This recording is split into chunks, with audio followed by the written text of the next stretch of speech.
She can't hear Oh, us. she can't hear.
Do you want to try again? You're able to hear us now?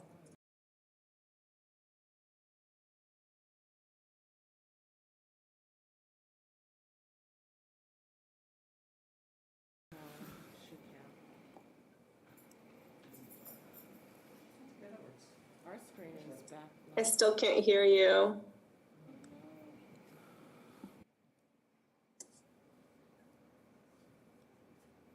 Let me restart the meeting.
Well, that's not going right. Oh, you still kept saying I do.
Thank you, everyone, for your patience. Oh, yeah, yeah, yeah.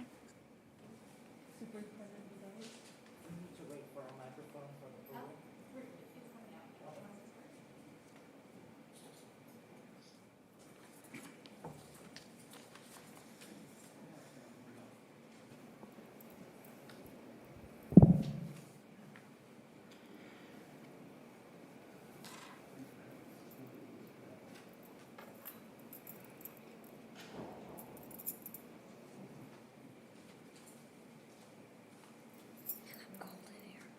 I'm cold. Huh? Oh. Do you have the microphone? Mr. Smith, is the microphone up there? Okay. All right. Okay. Go ahead. Good evening, everyone. Thank you for your patience, and thank you for extending us some grace as we're still trying to navigate in this virtual space. But it is definitely an issue of equity, and it's very important to us that we create access for everyone that would like to access the opportunity to tune in and also be a part of this important meeting this evening. So at this time, it is now 7:06 p.m., and we would like to call this meeting to order of the Jefferson Elementary School District Governing Board. Ms. Coveray, please, roll call. Clayton Koo, Here. Marie Brizuela, Here. Andrea Jordan, Here. Manufo Leah Inga Anuai, Here. At this time, I'd like to call on Mr. Valenti, our superintendent, to lead us in the pledge. Mr. Valenti or Mr. I'm sorry, Vidalis? I am so sorry, Mr. Vidalis. I was looking at him and thinking of you. Okay, please stand. Face our flag, which is peeking out behind the screen there. Put your right hand over your heart. Ready, begin. I pledge allegiance to the flag of the United States of America and to the republic for which it stands, one nation, under God, indivisible, with liberty and justice for all.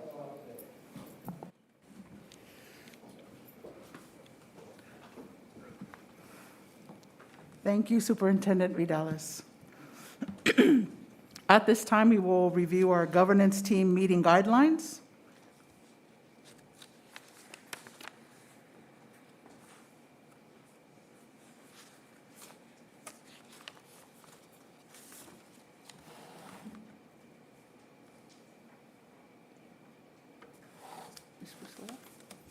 Oh, it's up there. Thank you. Item 5, approval of agenda. I'd like to request a motion. I'll make a motion, we approve the agenda as presented. Second? We have a motion and a second. All those in favor, please say aye. Aye. Aye. Thank you. We will now move on to item 6, communications. 6A, board member acknowledgements and commendations. And we will start with Trustee Jordan. Oh goodness, this is my first in-person meeting. I am really happy to be here with our community and obviously doing what's best for our students in our district. I'm really excited tonight to speak to the candidates for the board role that we're filling, and I'm really looking forward to hearing all of the great things that they're going to be able to bring to the table. Let's have a great meeting. Thank you. Thank you, Trustee Jordan. We will now pass it over to Trustee Brizuela. Welcome, everybody, and again, I'm happy also to be here in person, which is great, and looking forward to our interviews and to a selection to have somebody else join us on the board. Thank you, Trustee Koo. Just want to wish everybody a happy October. Going through the school year right now. Just a couple things. Attended the JCPTA principal and PTSA president's dinner a couple weeks last week. Just want to say that they did a great job, and it was great to hear about all the activities going on across all the schools. Additionally, yesterday was World Teacher Day, and I just want to express a heartfelt thanks to all the teachers out there, whether they're an actual teacher or someone in our family, our friends. Teachers can be described so many ways. So just want to express my thanks to all the teachers out there who teach us every single day as well. Thank you to all of our trustees for their acknowledgements and commendations, and I'd like to echo the sentiments of my board colleagues. We're all super excited to be able to move forward, and hearing from those of you who have applied and are committed to serving our community as an additional board member to the school district. And I'd also like to wish everyone a happy Indigenous Peoples' Day this weekend, as we look forward to a 3-day weekend, and continue to encourage everyone to take advantage of the many vaccination sites that are accessible to all of us here in our community. And thank you again. Superintendent comments. Yes, thank you. I too am excited on this special occasion. We spent quite a few weeks trying to get the word out about this position, newspapers, public notices, parent e-blasts, and likely word of mouth, friends telling friends and telling friends. So we're glad that we've got 4 candidates for you to consider, and I'm sure you'll make the right choice. Because any one of them would be the right choice.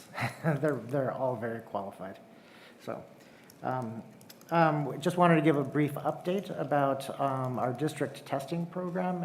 We're now in our 4th week of the program, and over the last 2 weeks, we have not identified any positive cases in those students participating.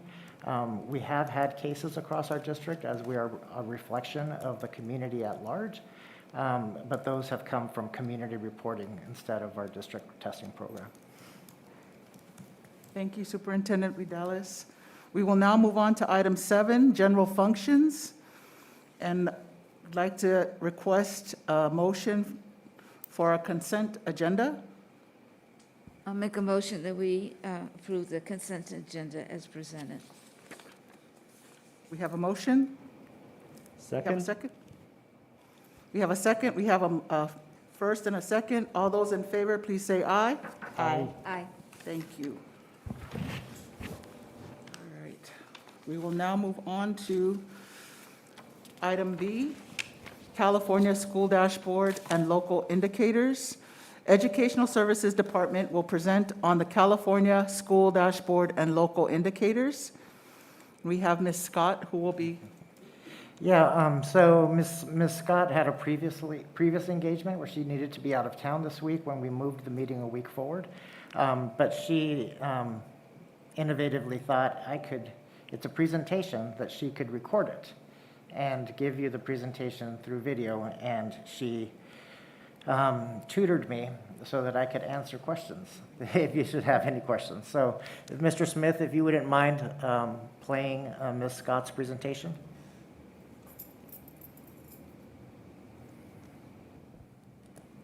Good evening. I am here tonight to share with you information about the California School Dashboard. During our time together, we will explore what is the California Dashboard, why was it created, and then what are the state indicators and the local indicators. So to begin, well, what is the California School Dashboard? It's an online tool that shows how districts and schools are performing on the state and local indicators included in California's school accountability system. The dashboard provides information that schools can use to improve. The new data from the 2020-2021 school year will be viewable on the California School Dashboard sometime this fall.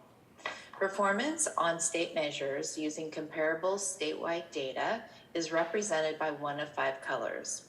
The performance level color is not included when there are fewer than 30 students in any year. This is represented using a gray color dial with the words no performance color.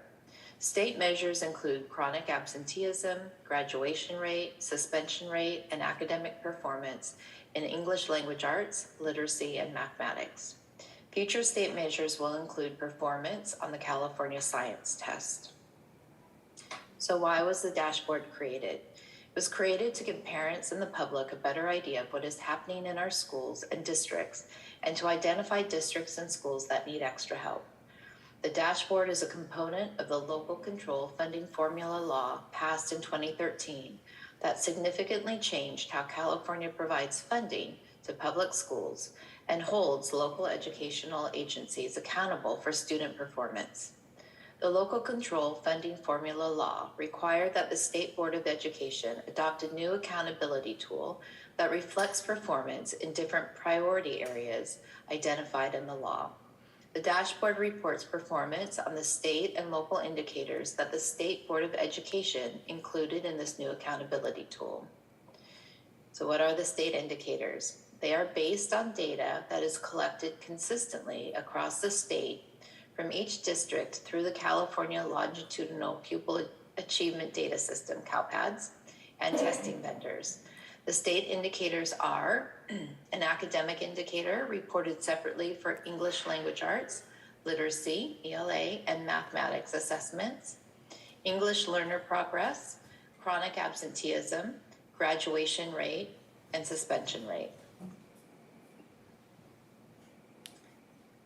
So what are the local indicators? State data is not available for some priority areas identified in the local control funding formula statute.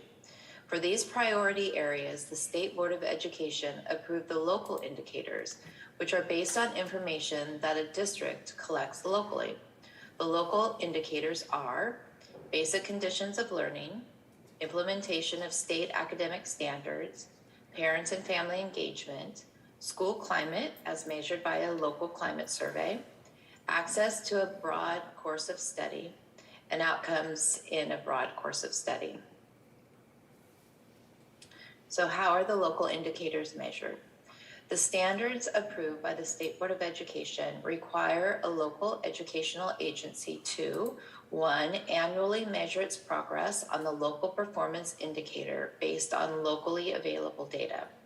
2, report the results at a regularly scheduled public meeting of the local governing board. And 3, report the results to the public through the dashboard. The State Board of Education approved self-reflection tools for each local indicator in the dashboard. We have used these self-reflection tools and are reporting our results to you this evening. The priority 1, local indicators, teachers, materials, and facilities for the 2020-2021 school year. This measure addresses the percentage of appropriately assigned teachers, students access to curriculum, aligned instructional materials, and a safe, clean, and functional school facilities. Through our self-assessment, we determined that all teachers have the appropriate authorization to teach English language learners. We do not have any teacher vacancies. All students have access to their own copies of standards aligned instructional materials, and the facilities inspection toolkit rated all schools in good repair. So using the self-assessment online tool, we have determined that we have met the standard. Looking at priority 2 of the local indicators, academic standards for the 2020-2021 school year. This measure covers the implementation of state academic standards. Our self-assessment determined that we use regular data reviews at district, site, and classroom levels through Data Zone, and we have a universal screener called FastBridge, which informs our daily practice. So again, using the self-assessment online tool, we have determined that we have met this standard. Priority 3 for the local indicators is parent engagement for the 2020-2021 school year. The local educational agency, LEA, annually measures its progress in 1, seeking input from parents in decision-making, and 2, promoting parental participation in programs, and reports the results to its local governing board at a regularly scheduled meeting and to stakeholders and the public. Our self-assessment determined that we maintained regular district parent groups. There's the District English Language Advisory Committee, DLAC, and the Parent Involvement Advisory Committee, PIAC, that sites maintain School Site Council, SSC, and English Language Advisory Committees, ELAC, in addition to Parent Teacher Association, PTA, and Parent Teacher Organization. And PIAC annually reports to the board and provides input on the LCAP actions and services. Using the self-assessment online tool, we have determined that we have met this standard. And local indicator priority 6 is local climate for the 2020-2021 school year. This measure addresses information regarding the school environment based on a local climate survey administered every other year on the topics of school safety and connectedness. Our self-assessment determined that we have an annual fall survey on climate to all 3rd through 8th grade students.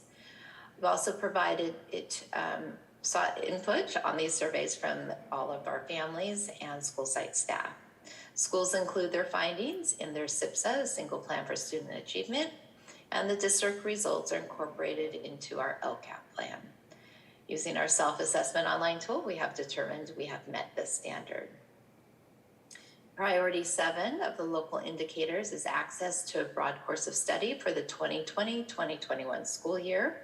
This measure explores whether students have access to and are enrolled in a broad course of study, including the programs and services developed and provided to unduplicated students and individuals with exceptional needs.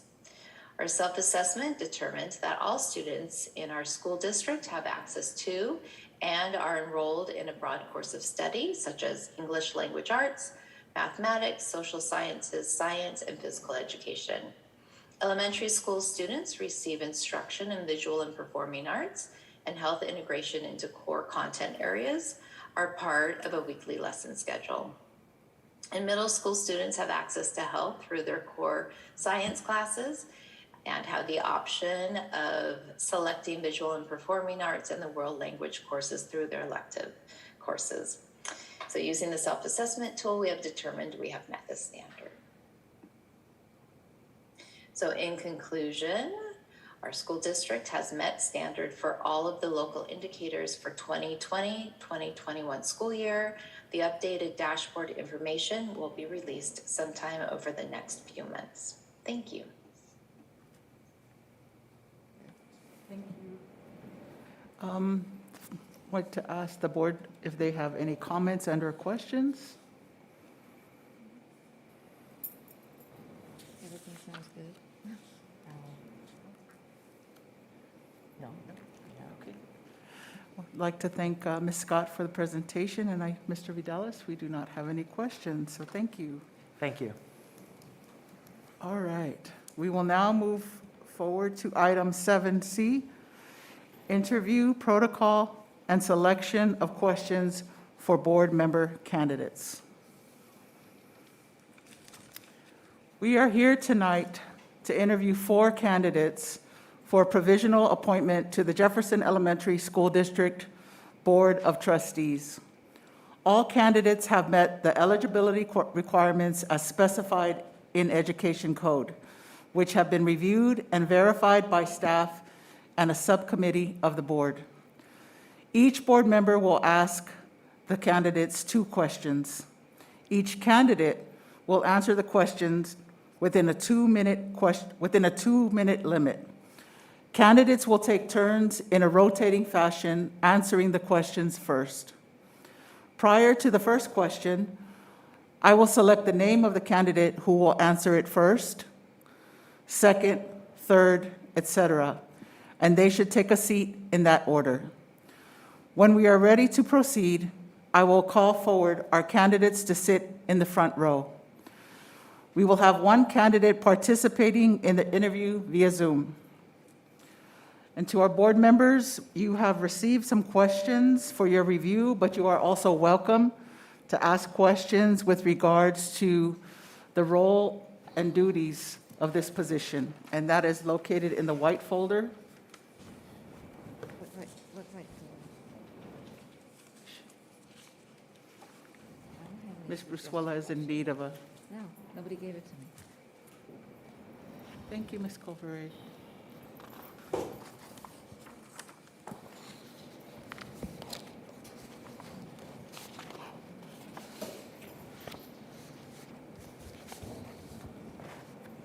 Do all of our board trustees have their questions, and are there any clarifying questions before we proceed in picking the names of the candidates to speak this evening?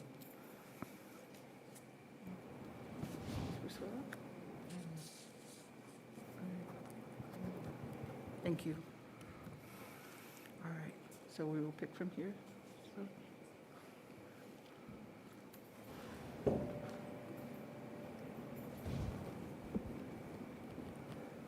Superintendent Vidalis, we will pick the names from here, correct?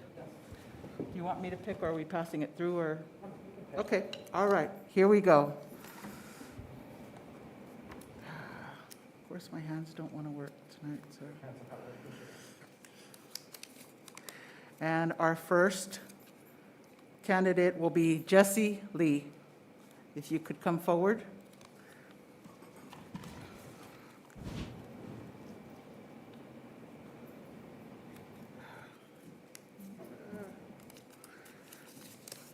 Our second will be, I apologize if I'm not pronouncing this right, is it Araya? Araya Ocampo Cruz. Please join us.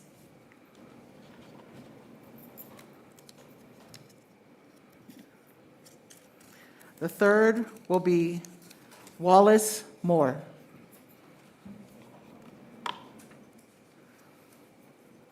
Thank you. And joining us via Zoom is Ms. Shireen Mala Kafzali. So I want to remind you again, it will be in this order. You will be asked questions, and then the second will have an opportunity to answer the question in the next round of inquiries. So I will start to my left with Board Trustee Jordan, and we will proceed to my right with a set of questions. Yeah, and of the candidates, when you're answering your question, if you would step up to the podium so that the microphone will pick up your answers.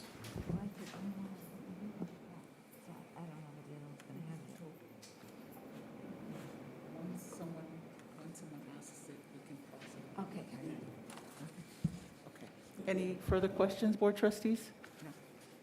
Okay. We will begin with you, Trustee Jordan. Thank you. And this question is for Mr. Lee. It's for all of them. Oh, I mean, just to answer first, I apologize.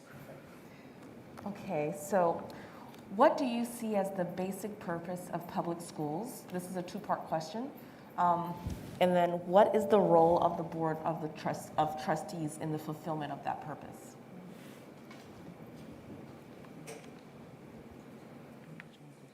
So the first part of the question is, what do I see as the, Basic purpose of the public schools. Ms. Liang, could we start off with their 2-minute introduction of themselves and who they are before we answer that question? Have the candidates, I think I forgot to put that in the cheat sheet. If they would just give it, I asked them all to prepare a 1 to 2 minute spiel of who they are and why they're applying. So we'll start with that, and then we'll come back to you, Mr. Lee, with that question. good evening, everybody. My name is Jesse Lee. I serve currently as Dean at City College of San Francisco. This is my 9th year. I am an educator, administrator, and I have 2 daughters here at Westlake School, grades 2nd and 4th grader. In terms of me, I have served on 5 boards before.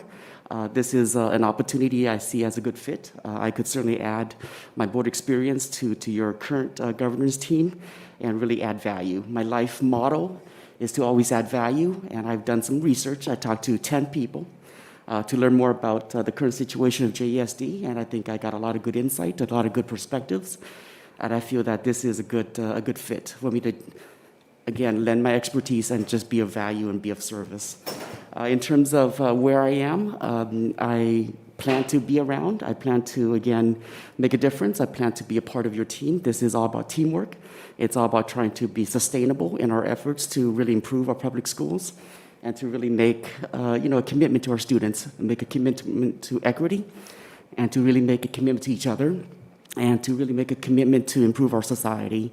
I think there are a lot of great opportunities that lie ahead, and I think collectively we can work together, address some of the issues that we are confronting. I think we can do a lot of good. My other purpose is that I always believe in good to great. There is a basic principle that let's make things better. So I take a good to great approach. I think we have a very good governance team. We have a good district. Let's make it even better. Let's make it the best district. Let's be a role model for other districts, and really let's really tackle the challenges that we need to tackle. So that's why I'm here.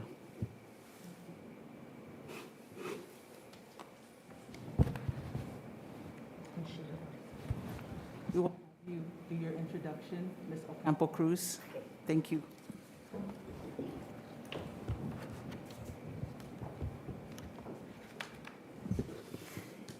Good evening, everyone. I am Aurea Ocampo Cruz, a naturalized citizen coming from the Philippines, married to a civil engineer, blessed with 3 kids, and with intelligent grandchildren. I'm here, and first and foremost, I'd like to thank the panel who did consider my application, and aware of the sensitivity of the position, I feel that the strong academic skills, communications, and management to my experience will be a plus factor in carrying out the objectives of the position. I feel that the envisioned mission of the board has been in place, but given an opportunity, I'll try to make a change. Of course, a change is difficult. However, it may help to be able to get feedbacks from people and improve if there's a need for any improvement. A few of my strengths in my experience are I'm determined, I'm committed, I'm professional, I can interact with any level of people, flexible, creativity, and I'm a little bit innovative. So I'm courageous. However, I still have weakness. Sometimes we take too much work, but I have learned a lot from that experience, and mellowing it contributes improvement. Bottom line, I always consider the PMA a very positive mental attitude that will enhance everyone in carrying the objectives of what you want to bring about. The role that I'd like to mention here is that all of us are here. We wish luck to all the candidates, and thank you very much. Thank you, Ms. Ocampo Cruz. Mr. Moore?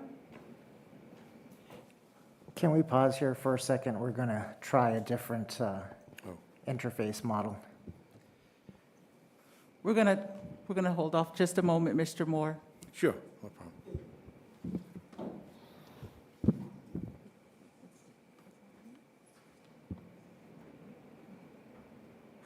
Take a seat? Should I take a seat or? Yeah, you can take a seat, Mr. Moore. We'll figure this out here in the next minute.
I'm just going to do a sound check. Can you hear us, Ms. Malif Ghazali? Okay, she still can't hear us. Can't hear us.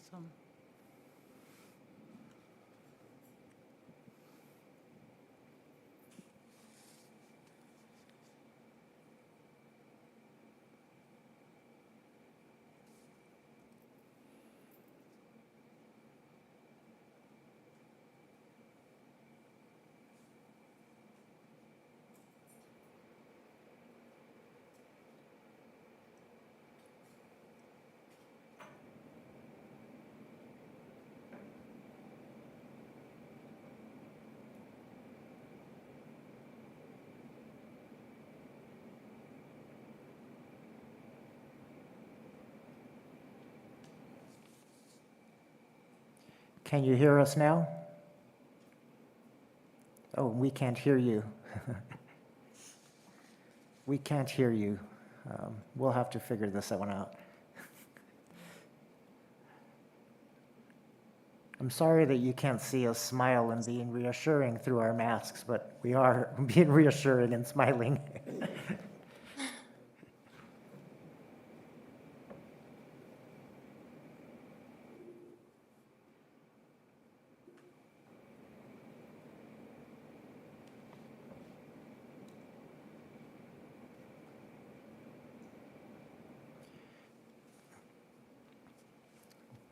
Would you like to speak to see if we can hear you?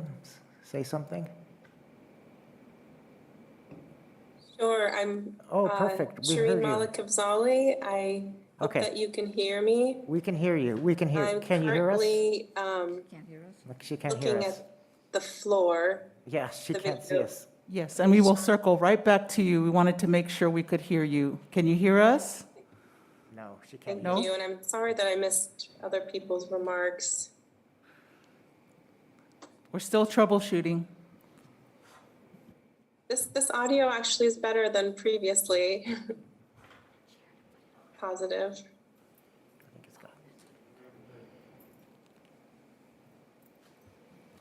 What's he gonna grab?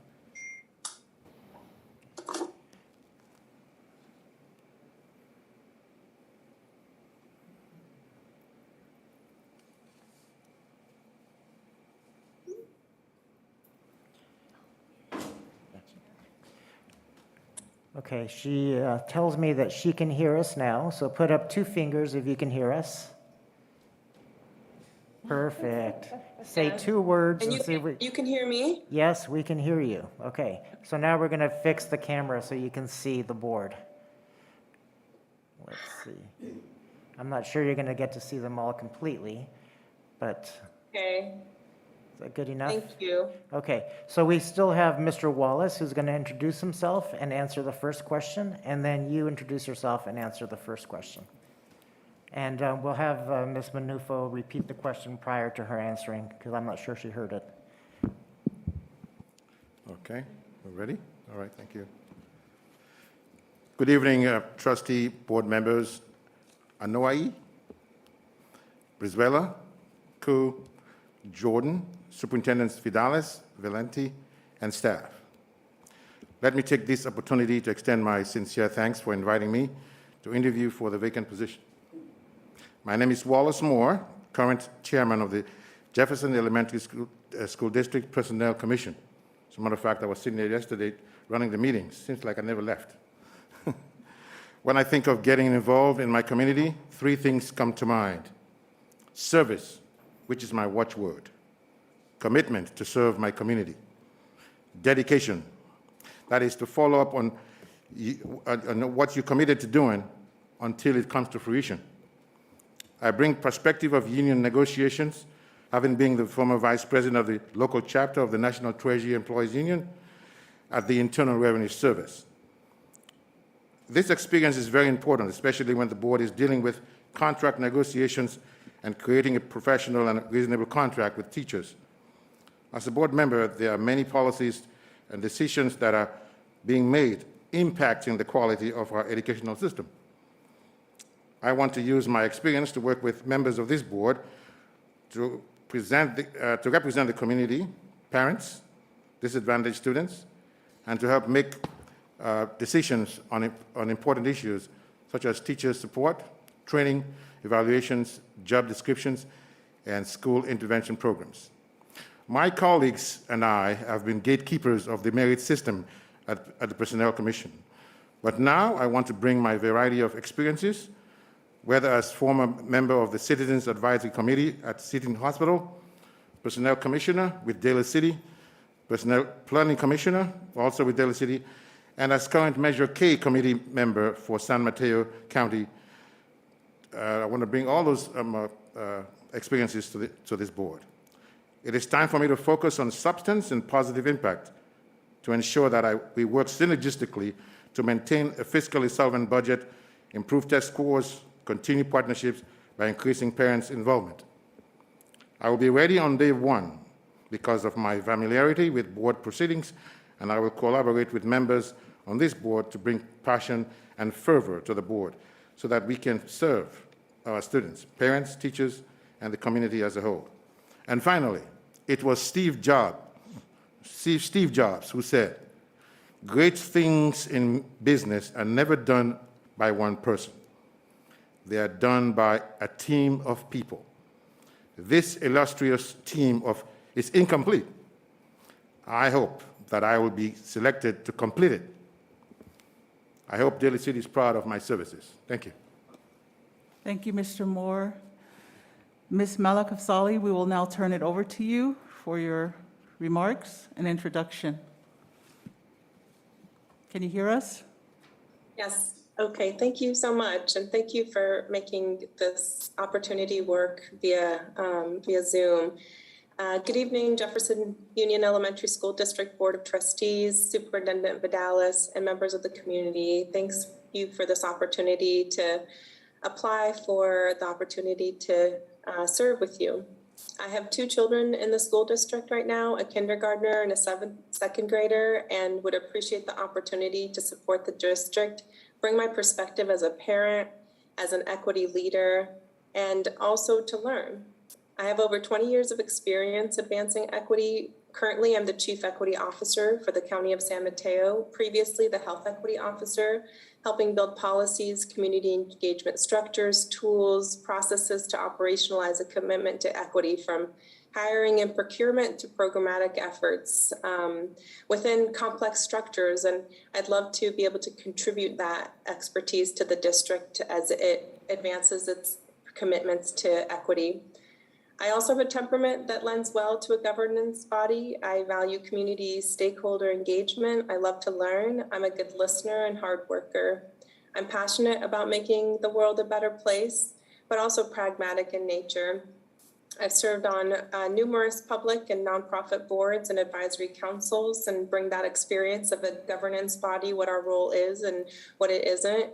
I'm also an immigrant to the US, and aside from my family, I attribute most of my success to public school education, from learning English and ESL to getting a hot meal at lunch and to getting my degrees at the UC and state school systems through public loans.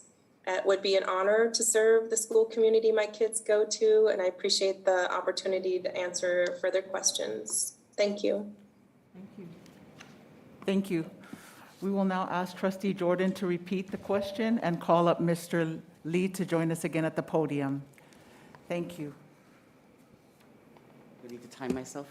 All right, hold tight. Perfect. So the first question is, what do you see as the basic purpose of public schools? And then I'll ask the second question. And this is 1 minute, is that right?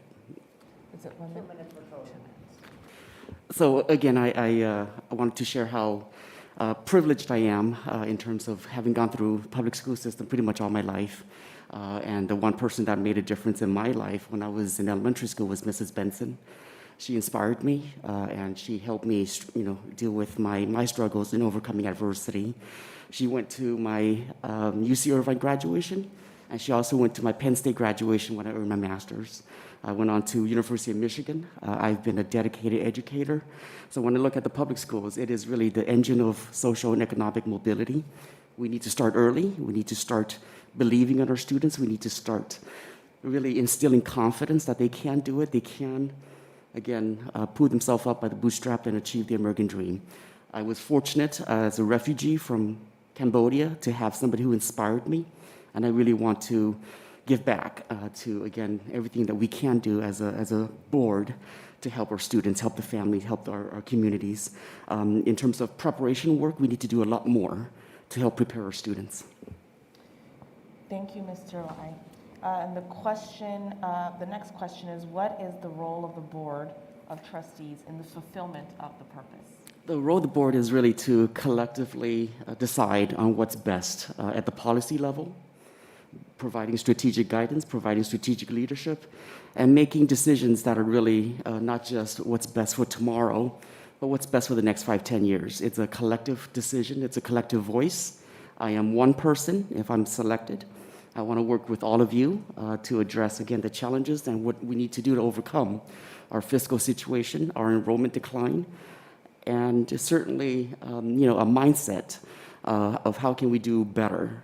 So for me, it's more of what can we do to tackle the challenges, the real challenges, and to confront some real issues, and not just talk about things conceptually, but to really roll up our sleeves and make some hard decisions, because the next 2-3 years will be very difficult. I understand that as a board member now at a Japanese school. I certainly want to give guidance and provide whatever leadership I can to the board. Again, collectively, I want to make sure that we're moving in the right direction. Thank you, Mr. Lee. Ms. Ocampo-Cruz, if you could join us at the podium to answer the question. From the podium?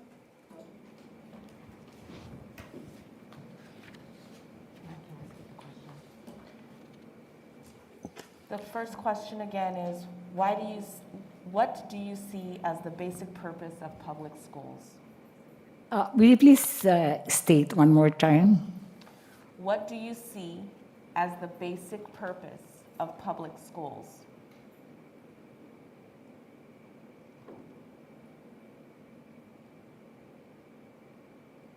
The school, I didn't get the last part. The question is, what do you see as the basic purpose of the public schools? It would be a very good, the best thing that probably I could inject is to be able to help solve if there are any problem, to be able to interact and find out first the main root of the problem before we try to go into the proper solution, to be able to arrive at the right, to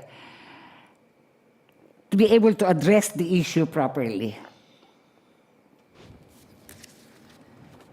And the second question is, what is the role of the Board of Trustees in the fulfillment of that purpose? I can repeat it. As a member, What is the role of the board to fulfill that purpose that you described?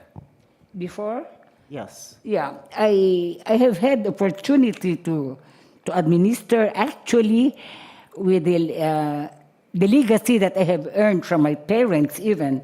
We were trying to, I have had the opportunity to be discharging and becoming the member of a board of a school which was organized by my parents. And we were very involved with the budget, with the proper administration of everything, the needs, the performance, the requirement of all the personnel, the staff that is all found in the organization. It has something to do with the general, the role that I have performed is closely related to the possibility of discharging the duties of the board, especially in terms of establishing policies and direction, probably, which will be to the advantage of the district and the school as well in carrying out the policies, the procedures, the academic expectations, and everything that we have envisioned given an opportunity. Thank you, Ms. Ocampo Cruz. I think we are at time. Thank you. Mr. Moore?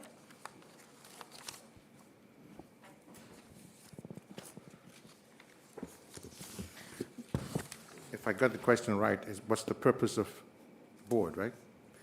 Of public schools is the first question. Oh, public schools first, right? Okay.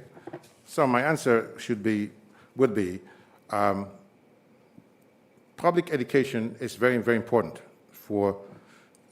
in a civilized society for many reasons, because education prevents crimes and people going astray. For example, if none of us went to school from kindergarten, we would not be in this position we are right now. The public school serves the purpose of educating the next generation so that they will continue to advance this country. If everybody was in a position where they did not understand how to speak or write or read, then we'll be in real trouble. Because from that embryonic stage, when you start ABC, you advance to the tertiary stage, which all of us went through, and you can basically understand what it is for society to be what it is today.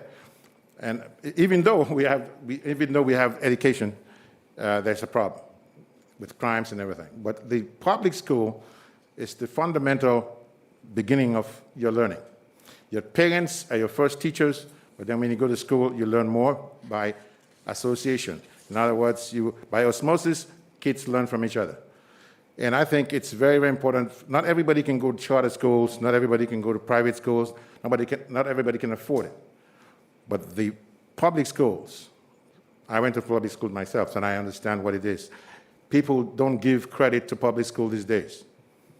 But it's the fundamental foundation of civilization. That's where everything starts. If you did not go to learn to read, then of course you'll be in trouble. So I think public schools should not be marginalized. I think it's the first defense mechanism for kids to be able to understand, to read and write, and to become productive citizens in this country. And the next question was? What is the role of the Board of Trustees in the fulfillment of that purpose? Okay, so the Board of Trustees is here to make policies and pass them. First of all, to talk about fiscal policies, to create budgets, to fund these programs that the kids learn in school.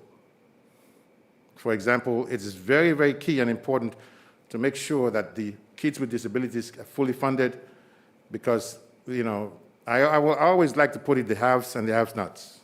The haves are the people who actually can give their kids computers, they can do everything. Well, they have the money and it's good. But then the people who actually work 3, 4, 5 jobs and are not grammatically grafted, or they don't understand English, have a problem keeping their kids together and buying all the necessities so that at least they can become productive. So these policies, if you fund them properly and take care of the kids, they will soar to higher heights and become economically productive citizens of the country. Thank you, Mr. Moore. We will now have the questions answered by Ms. Bala Kavzali. And I'll repeat the question. So the first question is, what do you see as the basic purpose of the public schools?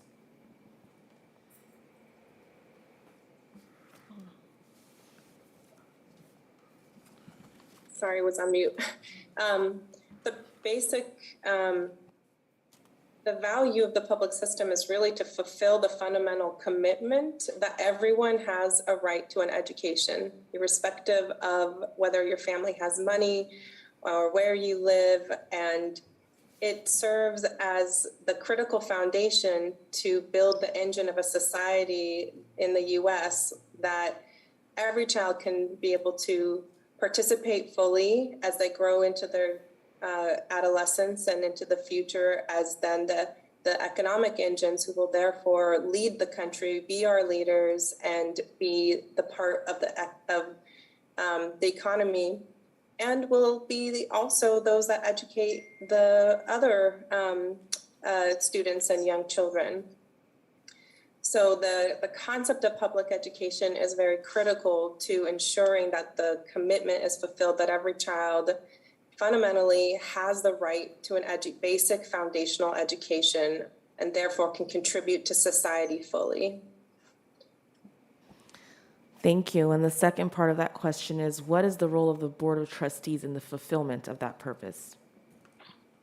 The role of the trustee is to establish policies, to support and evaluate the superintendent, to hear from parents and serve as a conduit to stakeholders who want to share their concerns and have a stake, to parents who have deep relationships with the schools themselves and have a perspective they want to share, to ensure the finances and the curriculum are at top notch, to really also balance the tensions of the multiple perspectives that people hold and identify the best path forward at the time that the decisions come to us, whether they are ones we feel are easy to make, but sometimes we have to make hard decisions.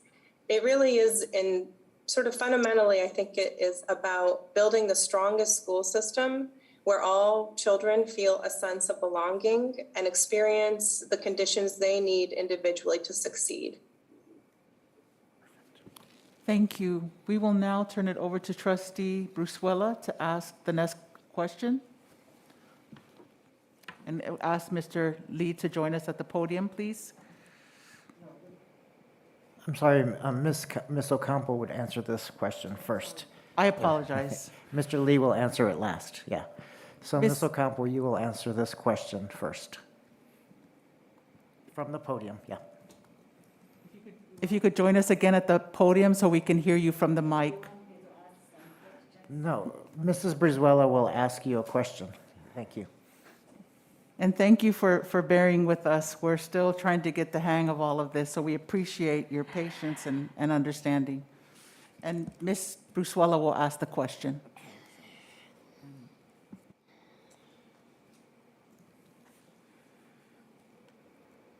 Okay. These are not necessarily my questions, just questions that we have to ask, so I'm picking one here now. What would you do if you believed administrators had not provided you with accurate and complete information for making a decision? The latter part, Mom, is not a little clear. Will you please? You want me to read that again? Yes.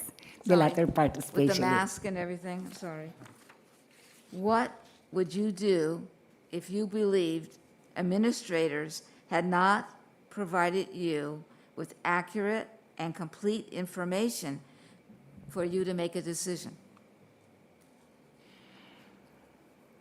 Certainly, I have to find out first the main issue before I could give the solution. And should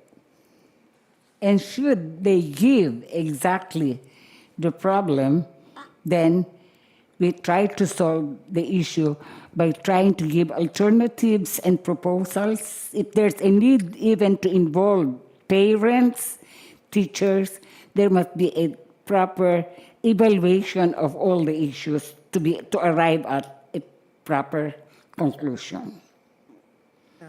I think the question really asked, what would you do about it? How would you go about, what would you do if you found you didn't have that? If you weren't provided the information, how would you go about? What would you do? I'm sorry, am I not making it clear? Yeah, it's a little blurred, no, Okay, and when you've trying got- to think. okay. You've gotten something and you read it and you feel that you need more information, what would you do? Well, I would definitely try to solve the issue and make the point that facts are all gathered to be able to evaluate properly the problems. Otherwise, you will not be able to arrive on a very clear-cut solution unless facts are not properly presented, because there could be some other hidden things, and many times it is misconstrued. Because, particular example, a problem, a behavioral problem of a student, sometimes it could possibly be a cause of a problem on the teacher, not exactly also the student. So there must be a proper evaluation to be able to understand the problem before I give my final answer. Thank you. Thank you, Ms. Ocampo Cruz. Mr. Moore?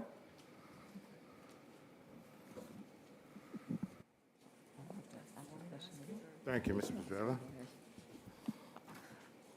I can read the question for you, Mr. Moore. Okay. What would you do if you believed administrators had not provided you with accurate and complete information for making a decision? I will not make a decision.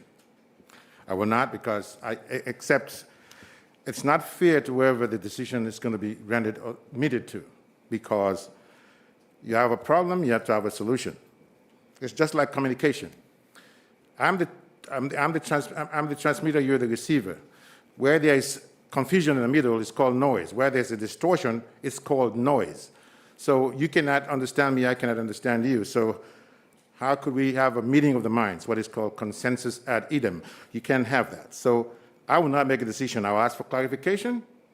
I will make sure we go over it again and find out exactly where I'm not getting things clear. I think it's very important to whoever the recipient of that decision is going to be understands why we made the decision. And you cannot make a decision if you don't understand what the problem is, so you don't quite understand the question.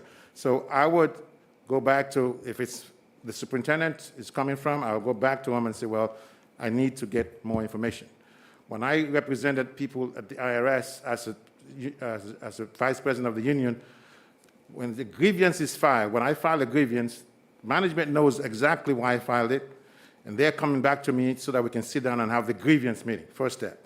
So then we'll say, this is the problem, and this is the, so it has always got to be a situation where you don't make a decision hastily or without the proper information.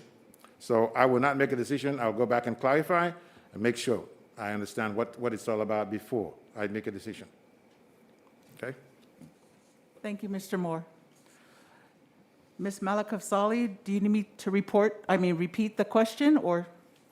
Oh, I think that's okay. I have it. Thank you very much for the offer. I think if I didn't feel like I had an accurate understanding of the information or incomplete information, I would first send a note requesting that information, likely to the superintendent first, unless the clerk is the better place for it. I would request the information I felt like I needed to be able to make a better decision. If that information was not available at that moment, I would ask for a presentation at the upcoming board meeting where that decision needed to be made to include the complete and accurate information.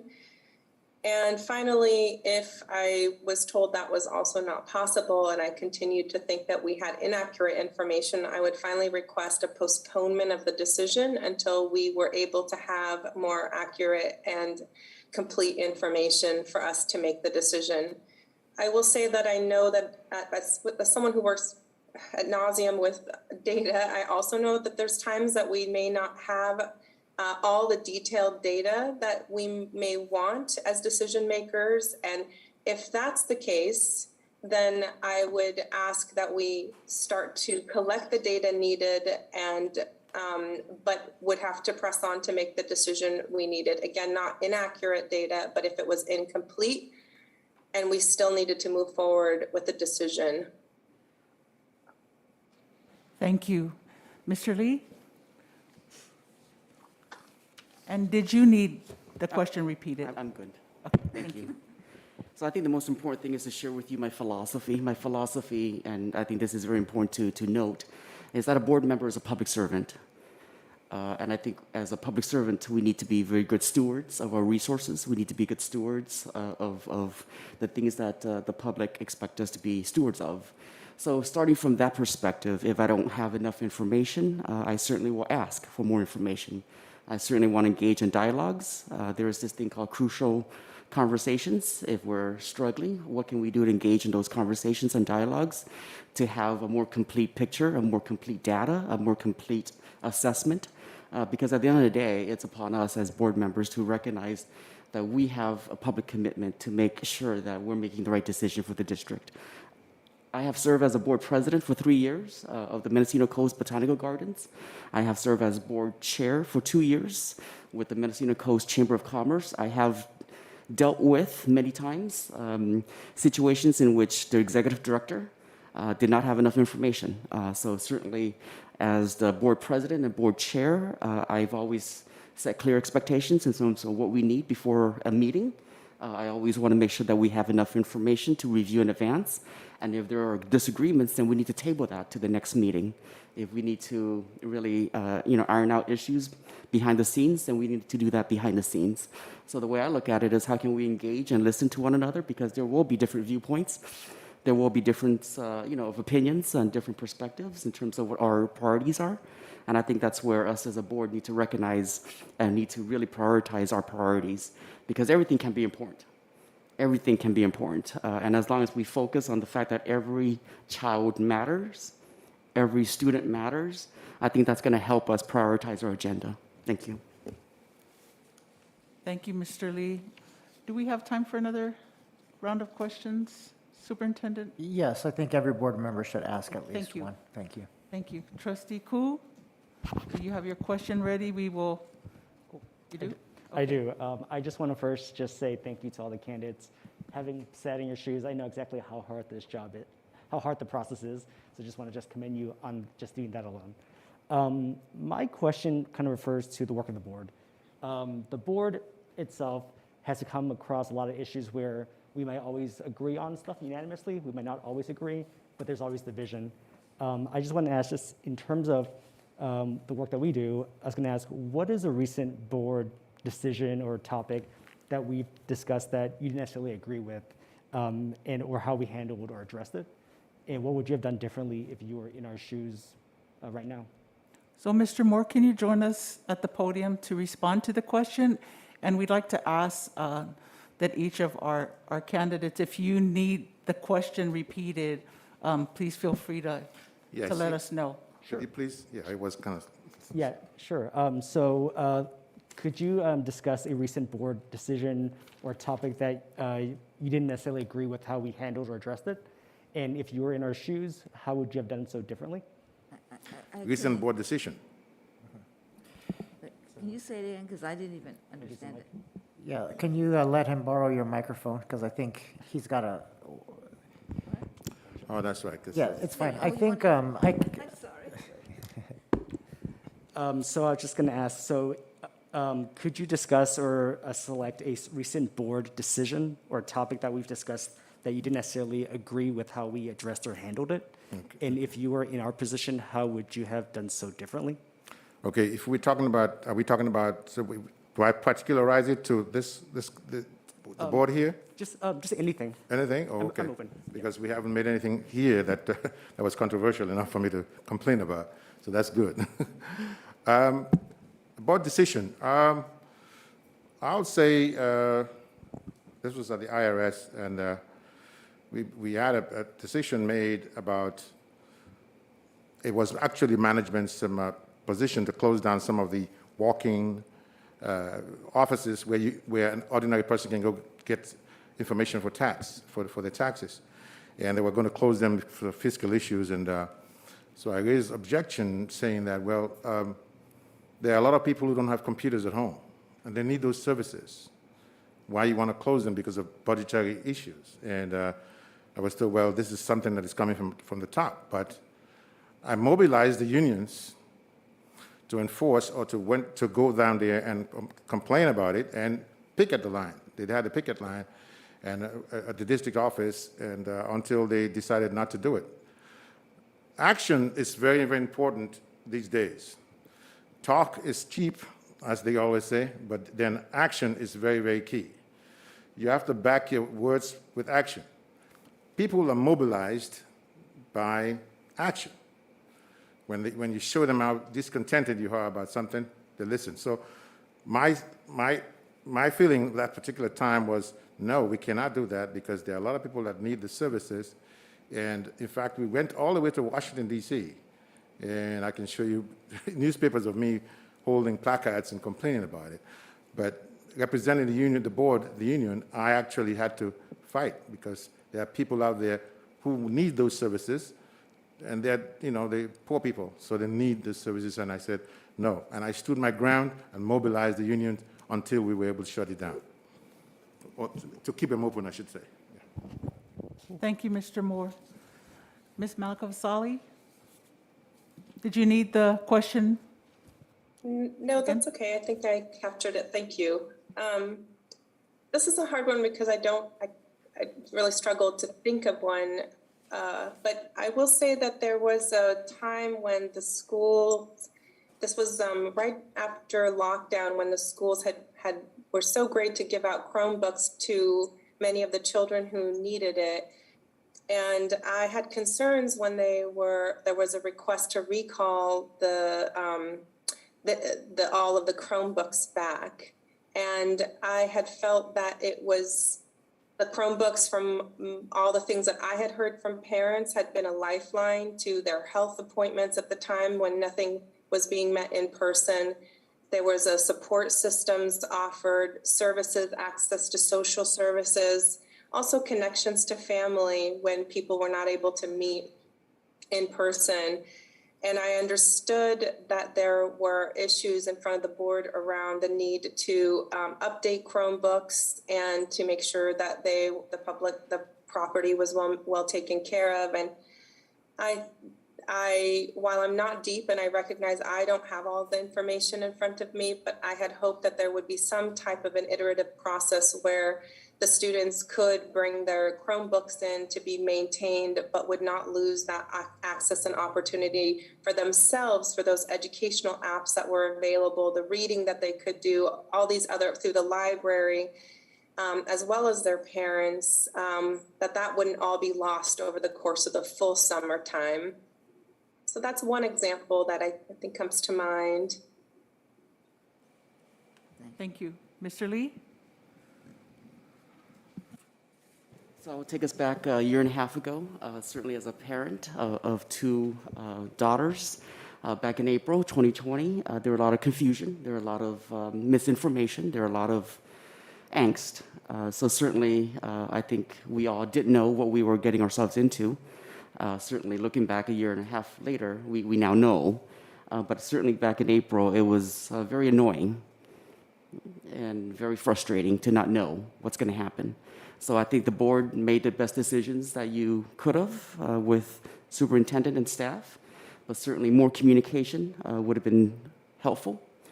And certainly going back to July 2020, there were a lot of confusions as well in terms of what will the school year look like. I know that parents were given two options, and I think how it was rolled out was not as clear, was not as seamless, and certainly was not as smooth in terms of communication. There were a lot of confusion. So what I would offer is that we all can look back and say we could have done things differently. We could have made different decisions. But I think as a board with superintendent, we need to have a better playbook in the future. If we are confronted with a challenge, what would be our playbook? What is our plan A, B, C? What is our communication plan?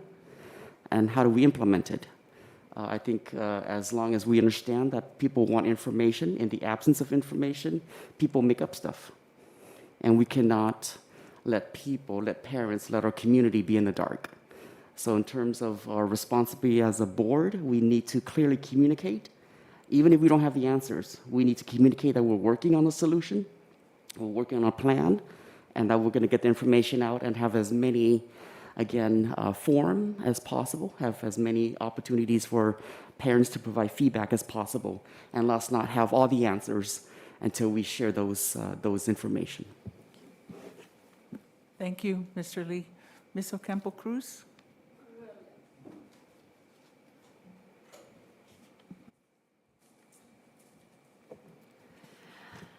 In terms, speaking of my colleague here who mentioned about the problems of the Chromebook and everything, I think the board is aware that there is a dean, especially in the middle school, there's a dean of academics.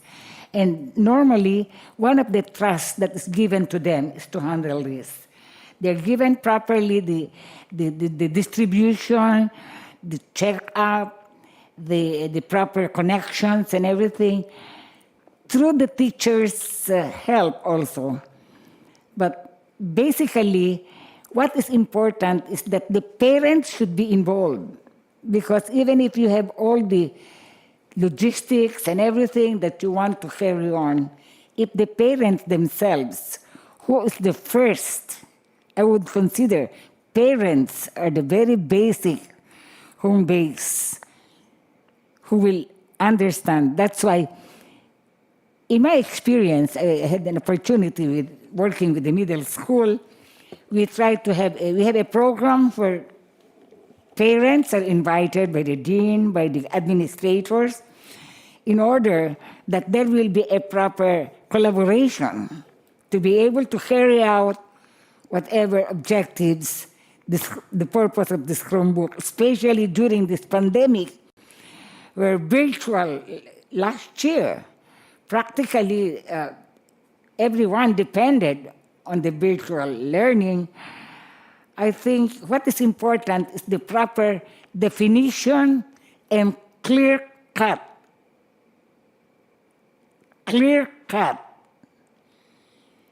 pointers to be able to carry out what the objective of these things, and that if there are any problems, they be properly addressed, which I think the board has been very supportive. And given a chance, I think these are the things that we should be very sensitive with, because we do not know the statute, we do not, because of the diversity of the culture and everything, people have different attitudes, so at least we establish a norm for everybody to follow. Thank you. The next question, and we will begin with you, Ms. Malakafsali. If you could please describe your response if a concerned parent approached you in public and asked for your support on a particularly hot issue. Could you describe your response? Did you need me to repeat? No, that's okay. Thank you for the offer. If a concerned parent approached me in a public space on a particularly hot issue, I would listen. I would take the opportunity to hear what the parent had to say, what their concerns were, what their experiences had been. I would certainly not make any type of commitment to the parent at that moment in time, other than that I would learn more. I would explore the topic more. I would request information if I didn't have any on a particular topic. And I would also allow them the opportunity, if, let's say, this was related to a topic that was coming to the board, that was already agendized for the board at a coming meeting, then publicly agendized, then I would offer them the opportunity to come and have the full board hear the comments and concerns. As a public body, we should be making ourselves always known that we're, that people don't have to reach us individually, that they can come and make the public comments to hear it as us as a whole. I think that's how I would handle the situation. Thank you. Mr. Lee? Did you need me to repeat? I'm good, thank you. If you could, Oh, I'm good. oh, you got it? Yeah, Thank you. I think it's important to recognize that once you're a board member, it doesn't matter where you are, 24/7, people will see you as a board member. So you're always in the fishbowl. I know that, I live that. And I am very cognizant of the fact that who I am, wherever I show up, people will see me in that public servant role. So if a parent, again, were to see me in Safeway, Starbucks, the most important thing is just to listen, certainly ask questions. I'm somebody who very much wanted to listen to what others have to share, get their perspectives. I'll engage in conversations. That's perfectly fine. If it's a hot topic, that's fine too. That's where we are today. We need to be role models for how we civically engage with one another, when we have differences of opinions. I know that the mask mandate is one that we dealt with. The vaccination mandate might be another. And again, I respect people's rights to do what's best. But again, as a district, as a board member, what do we do when we are faced with perhaps very angry parents? Unfortunately, across the nation, we see a lot of folks being really upset at board meetings. We can look across the county line. We know what has happened at San Francisco USD. I don't want our board to be there. I don't want us to be in contention with one another. We need to collectively decide what's best. But again, in a public setting, we need to support one another. We need to support our staff and superintendent. And we always have to make sure that we gain the public's trust. I think that's the most important thing to do, besides listening, besides engaging in conversations. We have to recognize that we are an ambassador, we are a representative, and we have to gain everybody's trust. Because if they lose trust in us and our decision making, then it's going to really call into question our judgment. And I do not want anybody to call into our judgment, because again, we have to clearly know where we want to go. And we have to clearly be able to collectively say that's our collective decision. Thank you. Thank you. Ms. Ocampo Cruz?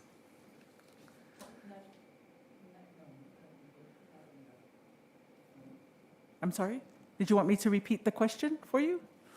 Question? Yes. Okay.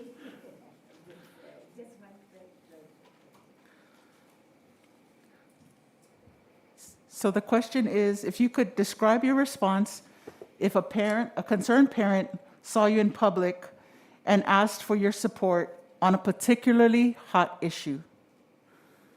Particularly, Hot issue or hot topic, sensitive topic. given an opportunity, if I am on that board, well, of course, I'm a little analytical on that. I cannot just give a definite answer. So I will try to request them to elaborate further and listen carefully, analyze, and then pick up from there. Assuming that the issue is a little difficult, I'll try to motivate them and give more feedbacks, because feedbacks, it could be possible, a feedback from a friend, an acquaintance, or when the incident that occurred, anybody present on that particular issue, and if they claim that it is not, nobody is involved, is that I have to study. There might be some personality problem also on the person concerned, or they might be being tested. So I will try to convince the party who approached me to calm down and probably give some advice, give alternatives to solve the problem until such time that they will realize, or he will realize, that it is not as serious as how he is expecting it after giving some alternatives. Thank you. Okay? Mr. Moore?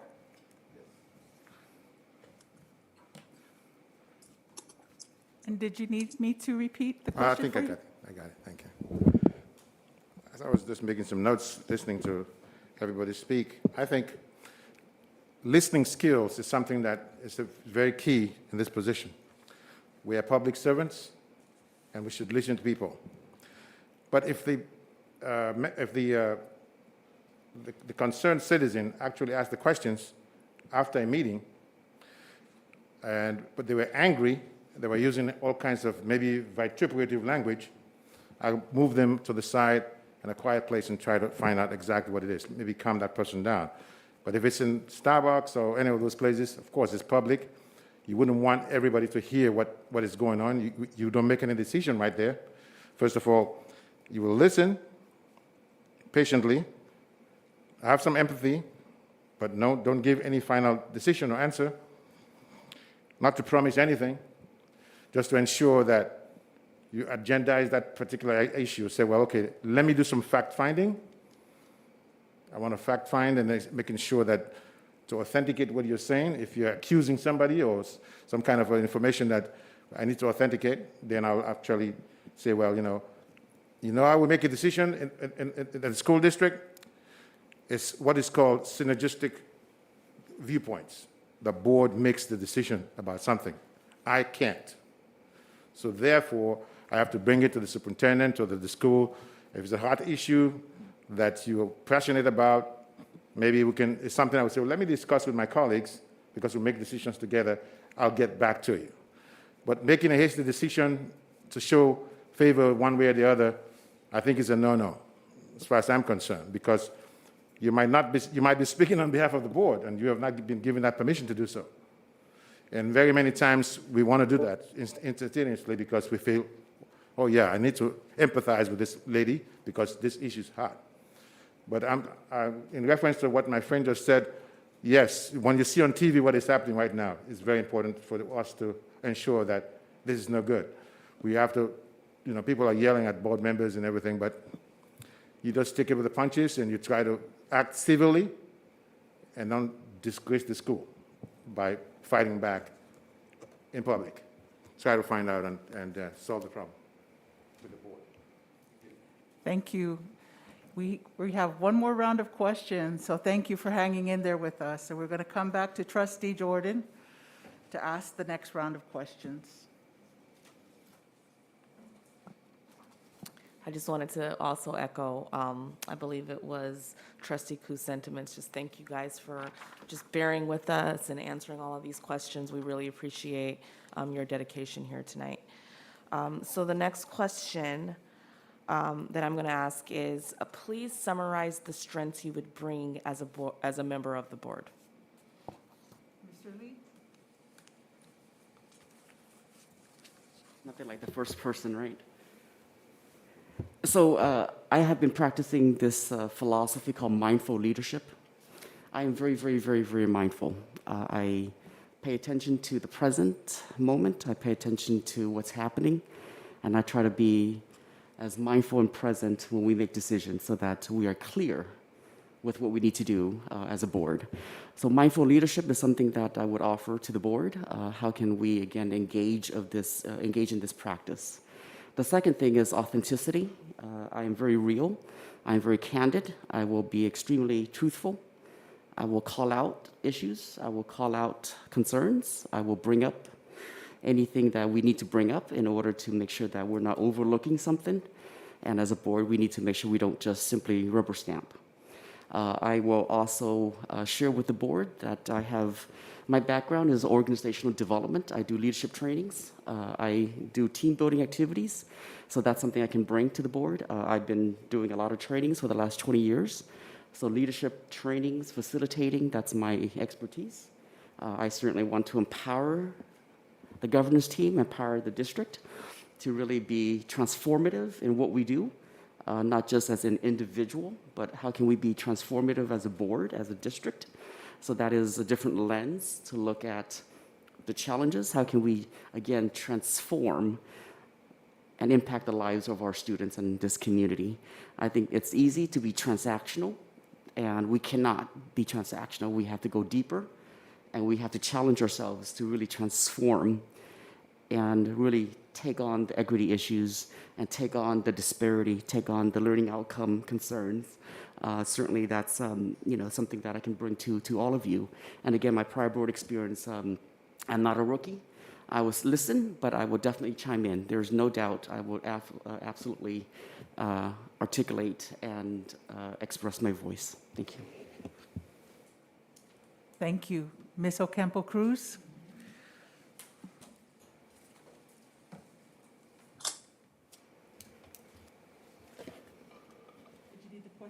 Need the question repeated?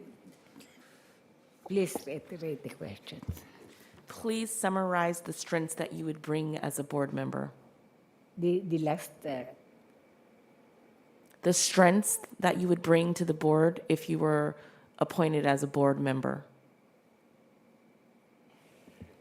well, given an opportunity if, to be appointed, I can be assured that whatever best is needed to be able to carry out the mission that currently the board is already in, you can be assured that I'll try to contribute maybe a little change, improvement, or anything, because I'm extra thrilled to really share the experience. However, it is not possible that what I have at the back of my mind will always be carried out, because I still believe in the saying that your best cannot still be the best because somebody else will be against you. Your best is not the best. But considering that this is a very prestigious position and sensitive at that, it is not easy. But to me, what is important is to carry the work, carry the objectives efficiently, try to have proper balance if there's anything to be checked, irrespective of who will be involved. What we should always understand is principles should always emanate, because procedures, we have even example that we are going to say, because we are under the federal government, we have the different Brown Act, etc. I can be assured that you can rely on the collaboration in all the other agencies with the little experience that I have had to my credit. Thank you. Mr. Moore?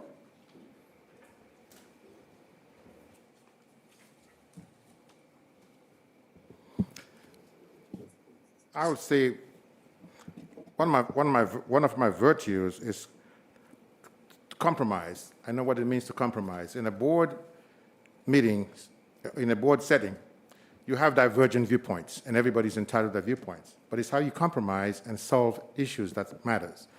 I have that with my contract bargaining experience. I'm able to do that.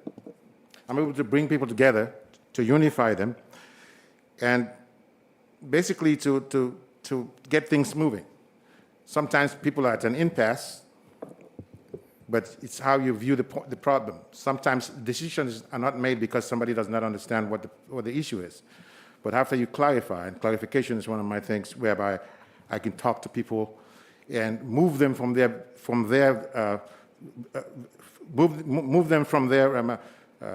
zone, individual zone, to mine, by some kind of moral suasion or persuasion. Okay, I can bring fiscal responsibility to this board, authenticity. I can bring some semblance of building unity and teamwork. I work because I always say, even when you're working in a factory, okay, to move the goods from production to final consumer, you have to have teams. Somebody making the wheels of the car, somebody making the lights and everything. You have to have that diversity. Because if I were to make my own car by myself, it would take maybe 10 years or so. But it's that working together, synergistically, everybody putting their own shoulders to the wheel and push. That makes what makes everything. I bring all of that. So if I were given the opportunity, I'm able to have consensus, analytical, analyze problems, fiscal problems, and to be able to give my wisdom with all of the experiences I've had sitting on boards. I think I can bring that here, and we can work together for the better of the district. Thank you. Ms. Malakafsali? Yes, hello. I would say that I'd say that there's, personally, I'm authentic and I'm an honest person, so I think I bring that. I also bring over 10 years of experience as a public servant. I know what it's like to always be available to your constituents or to people who want to be in touch with you because I have questions. I truly value community engagement and input. In fact, it's something that I continue to push to try to expand within our county structures. I'm also experienced balancing the tensions of divergent perspectives and often divergent needs. So there might be an urgency to an issue, but also the need to take the time to make sustainable decisions. And I'm also someone who I know what it's like when I might be in the minority of a decision across a decision-making body, but then after the vote has taken, then I am all for being the voice to support the final decision that's been made by the board.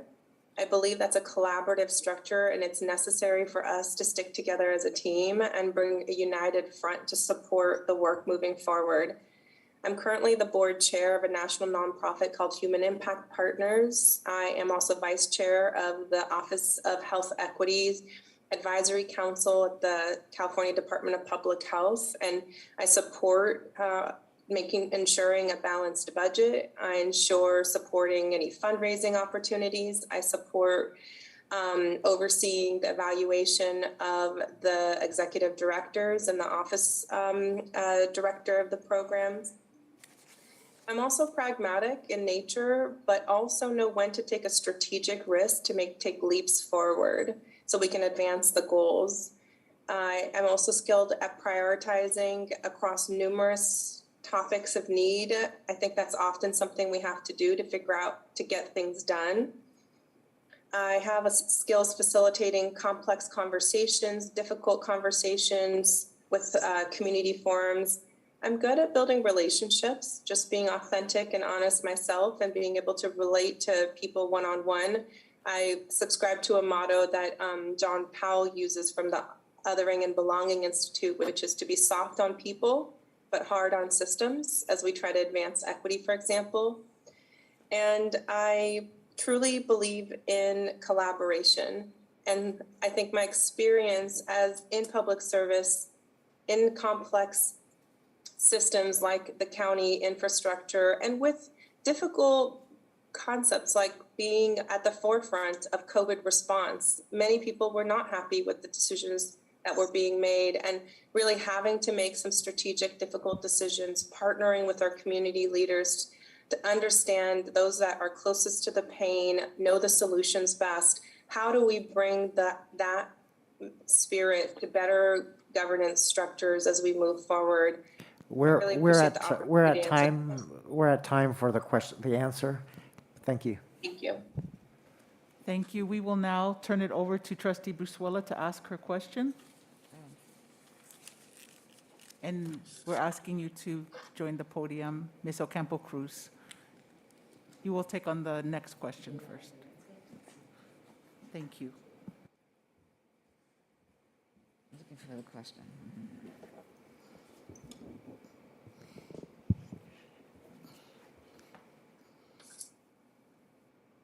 Okay, I'll take number 10.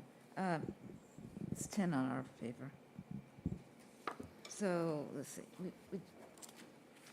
I hope they can hear me.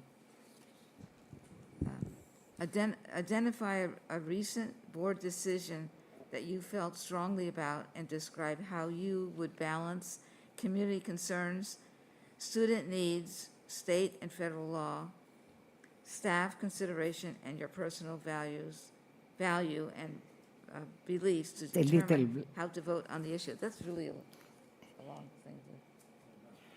I believe that's the question that Mr. Koo asked, and he asked that changed it. already, Yeah, right? he asked that already, so if there's another question. Similar variation of that Oh, question. it was a variation, it wasn't Okay, word if for you would word. like, would Okay, you like to sorry. answer this one, or would you like to No, ask a new one? No, we'll Okay, take another one. okay. Okay, this is a good question for everybody. What questions do you have for the board to help you prepare to take on this commitment if chosen? Mom, it's not clear. I have to be honest. Okay. I'm asking you, what questions do you have for us to help you to prepare to take on a commitment of serving with us.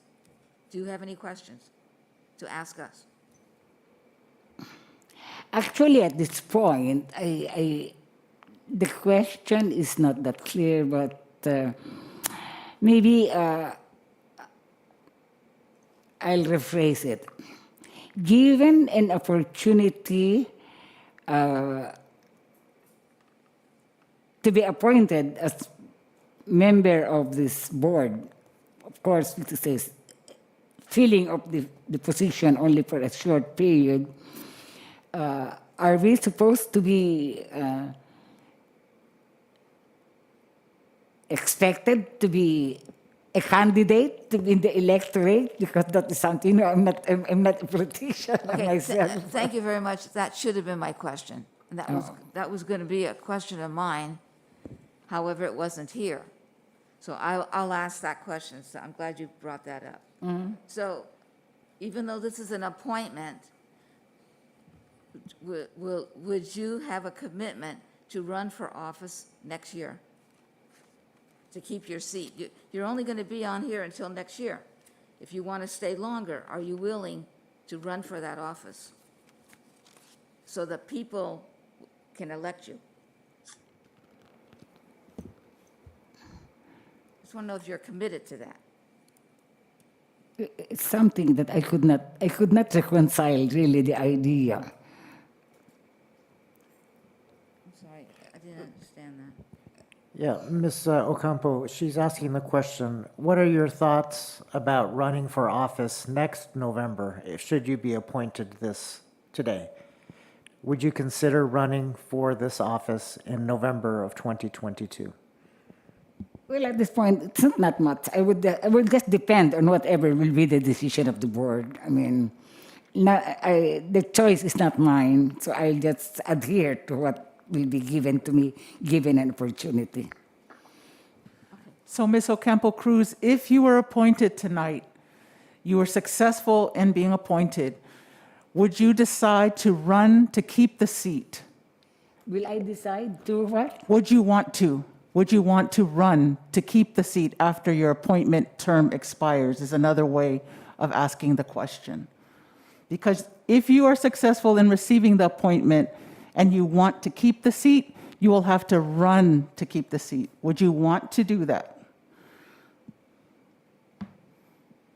I just want to make sure you have an opportunity to understand and answer the question appropriately. Is that clear? Is that clear for you? Okay, let's see if I can say it better. Okay. I don't, not that you're not saying it. Okay. We want to all make right. sure she understands us and all. Probably I could not. I could So not. tonight- I could not. I really had. Okay, I could not let me comprehend. try again. One more time, please. So tonight, we're going to decide who's going to take the position. But come November of next year, which is going to be here before we know it, there will be an election. And you will have to run on a campaign so that the community will be voting for you. So that's a campaign. Do you see yourself willing or able to do so? I will be able to do that. Okay, that's all. Thank you. Mr. Moore? Did you need Ms. Brusquela? No, it's okay. I Thank know, you. yeah, okay. Well, I would say yes.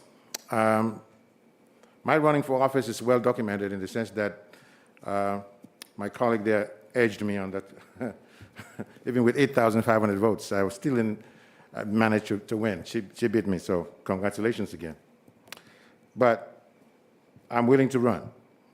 Because if anybody knows me for over 20 plus years right now, I've been involved serving my community. Planning Commission, Personnel Commission, even Measure K, I'm sitting on that committee right now.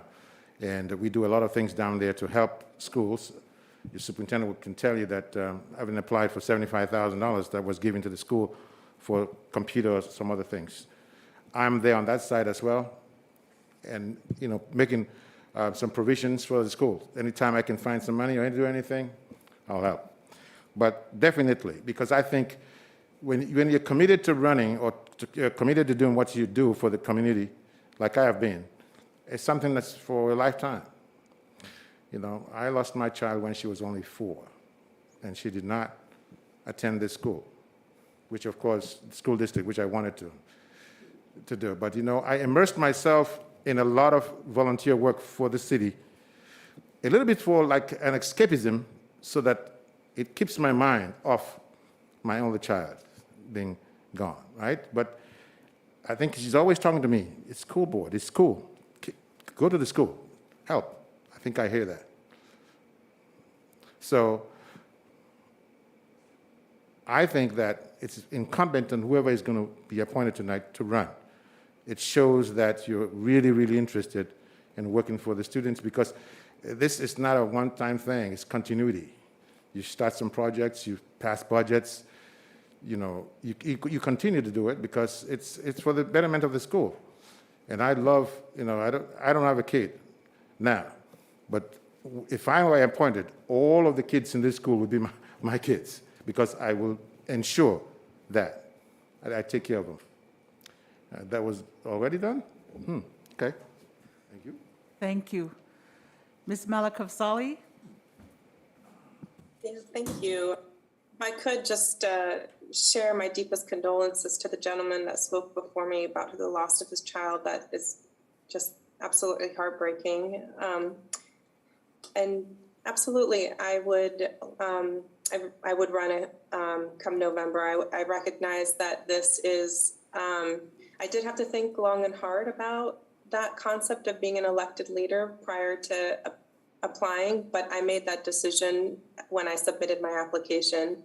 I recognize that this is a role that should be decided by the community, and it's a wonderful opportunity to meet my neighbors, to meet my community, and get closer to the community that I serve currently in my current position as Chief Equity Officer, and the many parents that are in the school community. So I would really love the opportunity to utilize the capacity that I build if I am chosen to participate and serve with you this year, build on the capacity that I build in this last year, and go out to the voters and share my perspectives and what I've learned, and see if they're open to voting me into the office. I think that's the fairest way. And I also think it's fair that if I do build that capacity, if I do learn the opportunities, if we create a relationship in the board, that the continuity of that to be maintained would be a success and a priority. Thank you. Mr. Lee?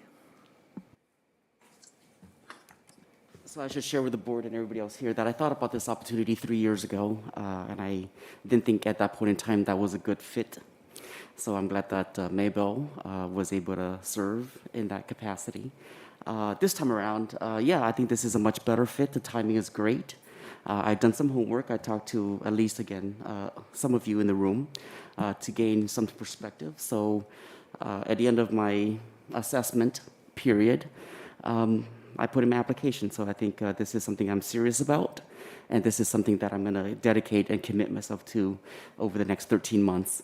Whether or not I'm a good fit, I don't know, but certainly if I could add value, if I could continue to make a difference and help transform this district, I certainly want to extend my commitment to serve in the future. In terms of the original questions, again, I think there were several, right? The question was, what question do you have for the board? I don't know if you still want us to answer that, or if. So I mean, certainly in my conversations with some of you, I certainly want to know, what is our student equity plan? Do we have one? How realistic is it? So that's a question that I think we all need to ponder and give some serious thought to. The second one is certainly the collective bargaining agreement. What are the stuck points at this point in time? What do we need to do to get that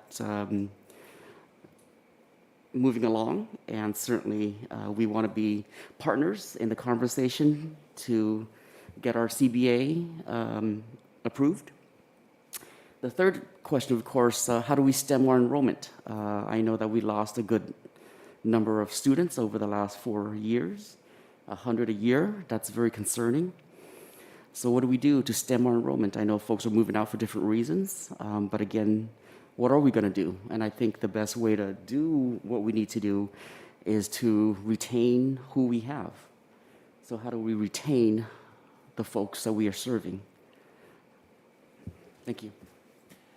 Thank you. And in all fairness, I want to offer the other candidates, if you would like an opportunity with 1 minute to also answer the question that was asked, if you didn't have an opportunity to answer, because I don't think you did, Mr. Moore. The first question. If you'd like to. I just didn't, because Mr. Lee answered and you didn't answer. I don't know if you want to. What was But the first question? your first, Oh, my first question? because you asked two. Now, which one was the first one I did? Are you okay? Ms. Malakavsali? This is so- I think I will just share that I would love to learn about what are any, if any, concerns that you might have about some of the operations of the school district right now, and where are your top priorities of improving the school system. And maybe the other piece is how confident you are in this upcoming year's model of being fully in class and ensuring that we maintain the safety of our children. I think those may be the 3 questions that I would love to hear responses to. Thank you for the opportunity to ask them. Thank you. We will now turn it over to Trustee Koo to ask the next question, and it will begin with you, Mr. Moore. My question is just pretty much, what indicators would you use to decide if you were an effective school board member? What indicators would you use to decide whether you were an effective school board member or not?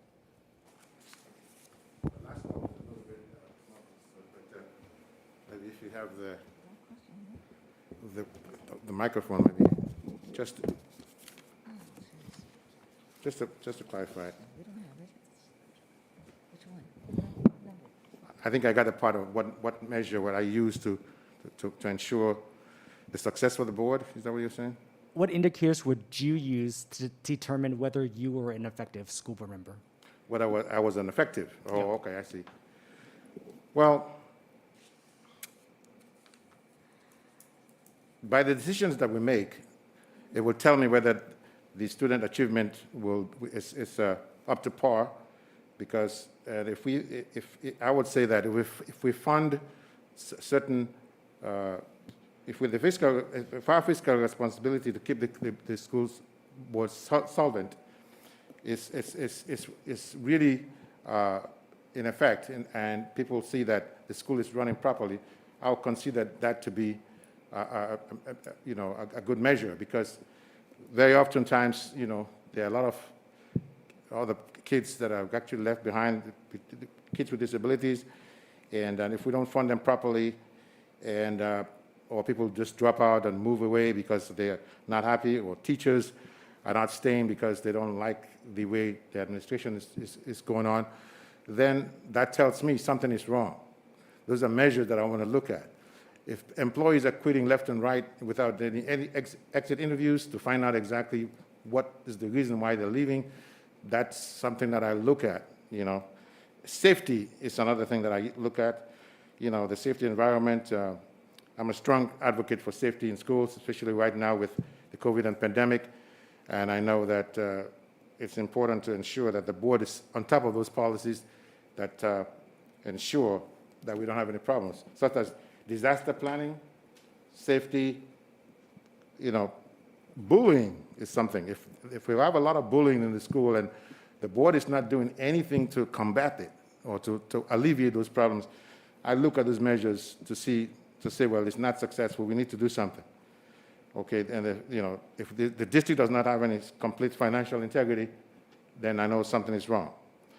Okay, and I basically want to see that students are progressing. In other words, the rate at which the school is weighted, or the position in which the school is weighted, is good, so that to the point whereby I say this is a good school. If we compare them to other schools and we are falling behind, I would want to find out, what my measure is, I want to find out and dig in what is the reason why. Because I want the school district to be nulli secundus, which in Latin means second to none. And that's my goal for this, to make sure that, and when people buy homes, they buy down the peninsula because of the schools. They want good schools. I don't want them to buy down peninsula, I want them to buy their homes here and bring the kids to this school district. It behooves us to make sure we make the school to a point whereby we don't have any problem here. Okay. Thank you. Ms. Malakavsali? Thank you. I think I heard the question right, but I'm just going to repeat it just to make sure. Is it how would we determine if we were successful as board members? Yes. Okay, thank you. I think one would be that if parents in the school community feel comfortable enough to come to me to speak and share their thoughts. Another is if I am successful in sharing information that's helpful to my colleagues on the board as they make their decisions.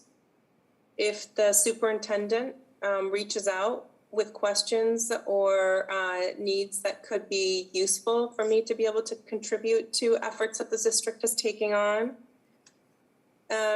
If we see larger or increased parent engagement in the school board as a whole.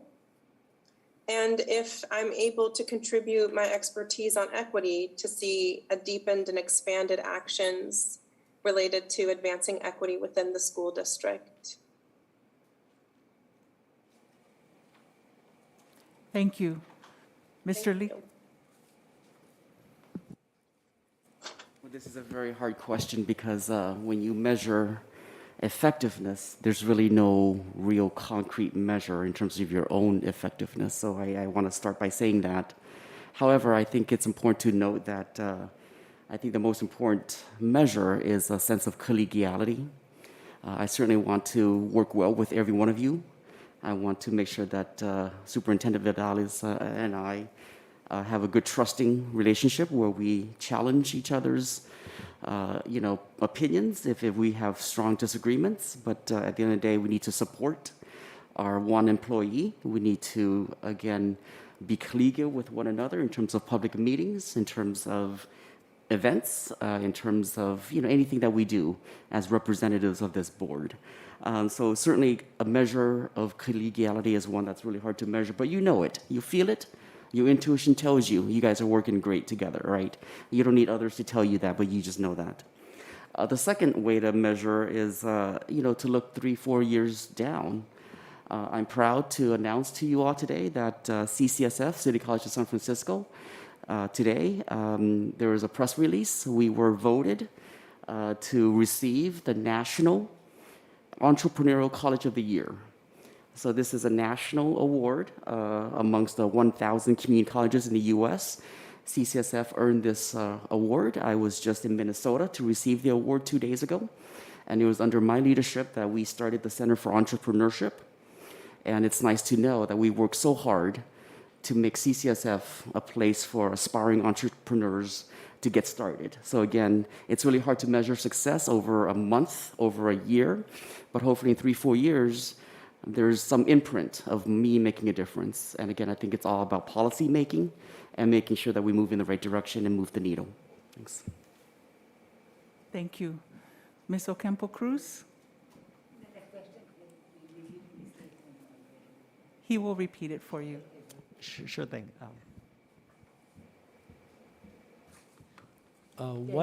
What indicators would you use to determine your effectiveness as a school board member? Yeah, something must be wrong. I said, one more time, please. What indicators would you use to determine your effectiveness as a school board member? What will I do? What will I do if I be given an opportunity? Oh, sorry, are you asking for Is clarification? that the one? Here, use this. Who used the mic? Who used It's a little clear. What indicators like this or that would you use to determine if you were being an effective school board member? Oh, that's the question. Well, I just would like to strengthen, probably I'll be able to, we'll try to strengthen the relationships between the parents and the school, together with the role of the board, by trying to give what is best, try to always sustain and maintain the academic status of the students with the collaboration, with the internal collaboration, and be able to have a very established and nourishing environment to be able to carry out the envisioned goals that we have already established, especially already in place, by improving, injecting some improvements at the same time. That's it.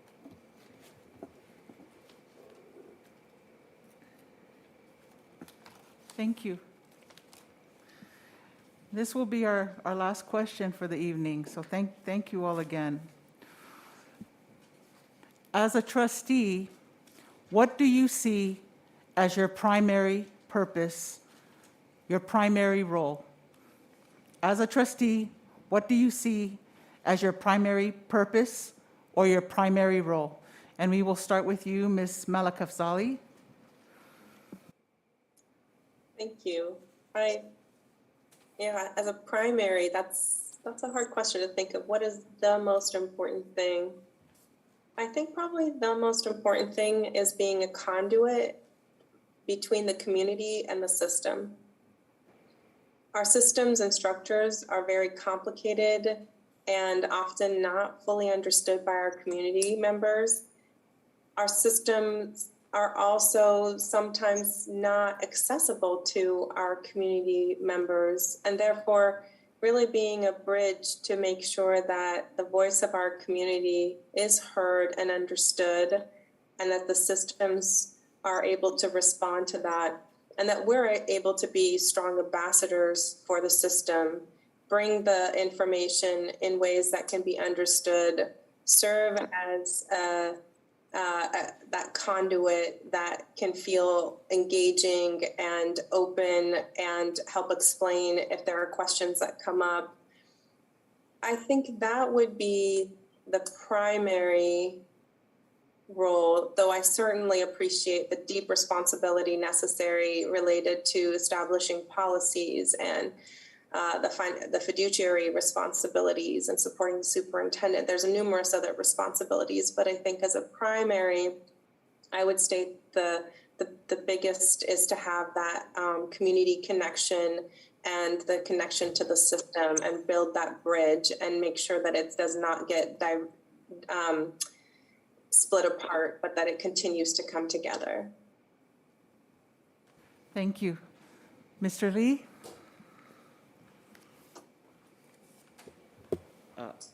Earlier, I talked about being a public servant, a public steward. This time around, I want to frame it differently. The most important role is to be an advocate for our students, for every student. I think we need to understand what it means to be an advocate. I think we need to clearly define what it means to be a champion of students, every student, not just the one who do well. Certainly, we have a lot of students that are behind the curve, behind the starting line. So what are we going to do, right? Commit our resources. I think as public stewards, we have to earn the public's trust that we're really doing the best we can with our decreasing limited resources. And how do we articulate, prioritize, and really engage in those tough conversations? Because nothing's going to come easy. Nothing's going to be easy the next 2-3 years. And I think we have to advocate for the most important things to help close the achievement gap. And we're going to have different ideas, but we have to advocate and advocate and advocate some more. And I think that's really what this is about. Again, we have to always remember that this is a position with great honor, and at the same time, we cannot, again, do anything stupid and foolish as a board. And as a governance team, we need to always earn the public trust, and we need to demonstrate that trust each and every day. Thank you. Thank you. Ms. Ocampo Cruz? Yes, did you need me to repeat the question for you? Yes, to the response to the question. So the question is, as a trustee, what do you see as your primary purpose or primary role? Primary purpose or primary role?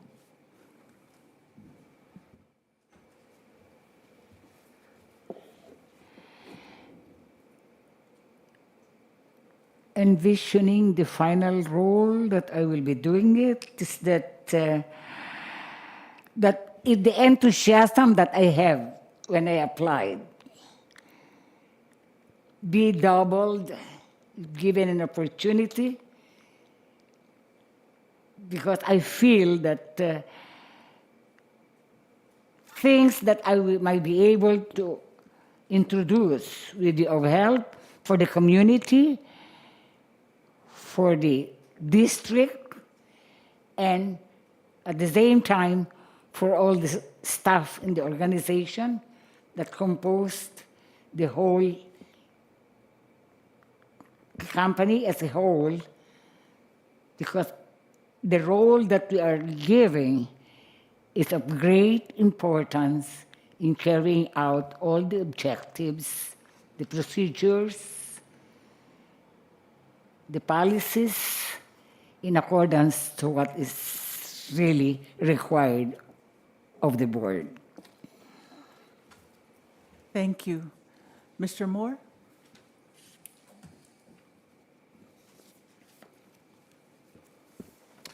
Well, we are public servants. Once we have been elected, we are accountable to the public. We have a fiduciary responsibility to ensure that we use monies wisely or make budgets so that at least we can fund programs. But, you know, the board will ensure that students who meet or exceed standards will continue to do so. So I don't see it as one role. It's a lot of roles we play: the fiscal responsibility, insolvency, safety, student achievement. It's, you know, so I believe that it's important to play a role that all the citizens will be proud of. In other words, they have elected us, they put us there, and we have to be able to work hard to ensure that students, first of all, achieve their goals and learn. And it's not enough for just to say, well, we're just going to sit down and listen to ourselves, but we listen to the community. And there are a lot of things that they have some wisdom about. We can filter it and take a look at stuff that will work and stuff that will not work. So an example of this is creating a statewide student weighted formula so that low-performing schools and low-performing students receive an increased budget and resources. This should not come at the expense of schools that are rich, but we should be able to lobby for increased, I just started. We should be able to lobby, we should lobby for increased funds to ensure that schools and that are low performing get a greater increase so that it can help them to get better. So we play a lot of roles, but we make policies, the superintendent implements them, we follow up and make sure that there are certain things that are going right. And then we are accountable to the public so that if anything goes wrong, we are accountable to tell them why we didn't do this and why we didn't do that within certain parameters. So I think we have a lot of roles, not only one role. We have a lot of roles to play, primarily to ensure that the students get a better education. And of course, if their parents ask questions, we are amenable to listening to them and solve problems as well. So we are problem solvers first, and education also. Okay? Thank you. At this time, we've ended our round of questions, and we'd like to ask the candidates to kindly return to their seats. And since you are joining us virtually, Ms. Malkavasali, you can continue to stay with us. And I'd also like to turn the time over to each of our trustees to offer any comments before we deliberate on an appointment to the board. And I will start with Trustee Koo. I just wanted to say thank you. You endured a bunch of questions from all of us, and you took a lot of time out of your personal life to be here to interview for us. So just wanted to say thank you for all of your answers, your feedback, your perspective as potential school board members, and look forward to talking with my fellow board members about who is the best candidate for this role. Trustee Brusuela? Also, thank you to everyone who participated. It seems like a long, a long time doing all this, but I think we have great candidates. I think we would be happy with any one of them. Every one of you guys have been awesome. So thank you so much for participating. Thank you. Trustee Jordan? I would like to also echo my fellow board members' sentiments. Thank you all for being here and putting your community first and being dedicated to joining our board and making those tough decisions and asking those hard questions. As someone that did go through the election process, I'm actually glad that that question was answered because I know that this process seems pretty grueling, but during an election it is a little bit more intense, and so being able to go through that will show your true dedication to wanting to be on this board. And I look forward to working with my fellow trustees to make a decision tonight. I want to thank you also for hanging in there with us. I mean, outside of your commitment to join us this evening, to be vulnerable with us, to take the sacrifice in your schedule, this is not easy work. And in all honesty, it is a thankless job many, many times. So you are committing to not just being a public servant, you are committing to putting yourself forward, anchoring yourself in our district, and we're really, really grateful. We definitely have our work cut out for us. You guys have stepped up and stepped forward and shared the wealth of wisdom that you bring to us this evening. So I'm sure my colleagues on the board are sitting, and it's going to be definitely a difficult decision for us.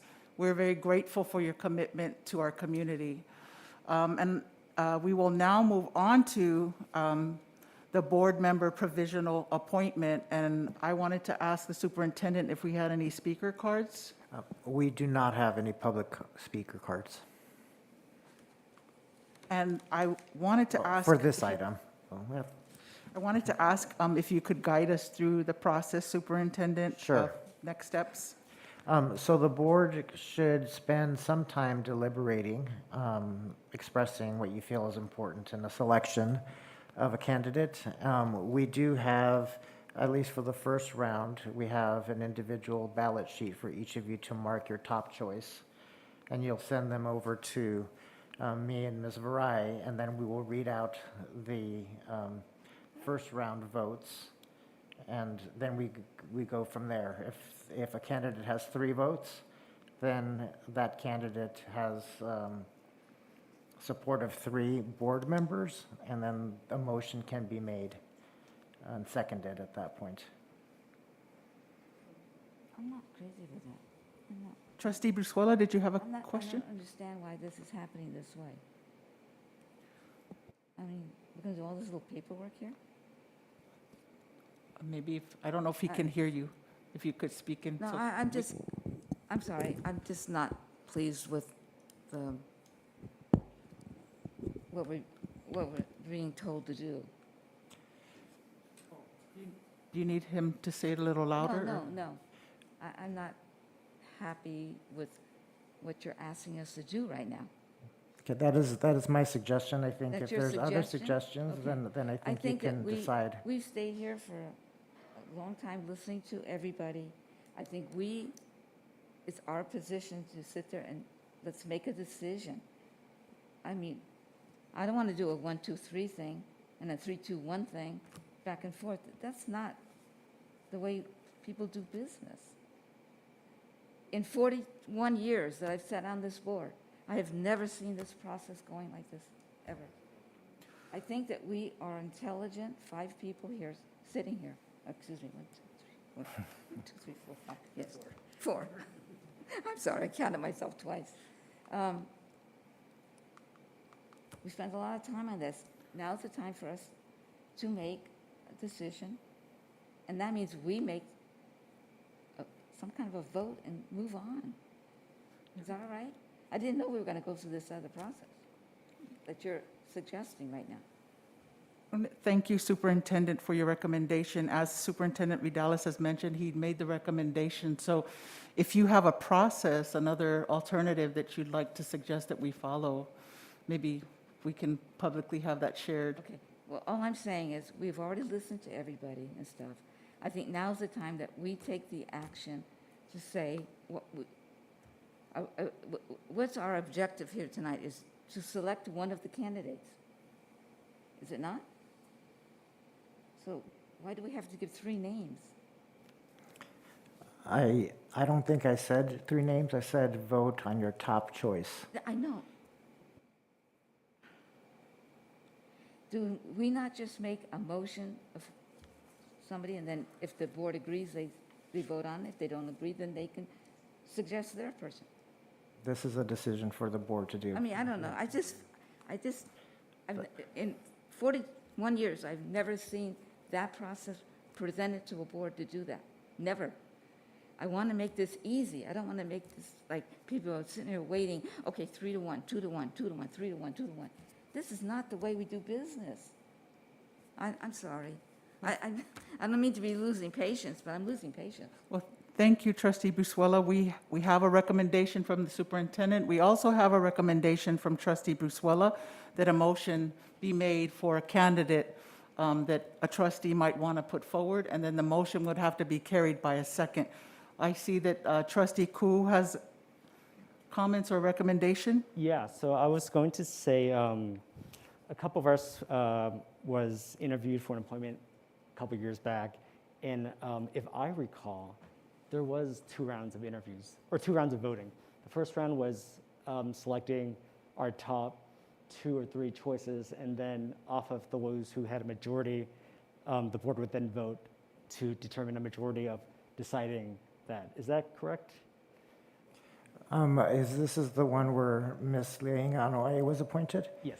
Yes, I think, and we did have quite a few more candidates, so I think that was a way of narrowing the field to something more manageable. But yes, I remember that as well.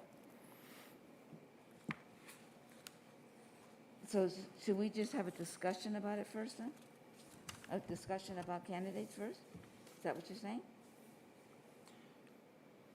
This is a question for the board to discuss. Is that what we do? That was the initial recommendation. So do we talk about how we feel about the candidates? Or, I mean, what, I mean, I'm sorry. What did you say we were going to discuss? This is going around here too much. What?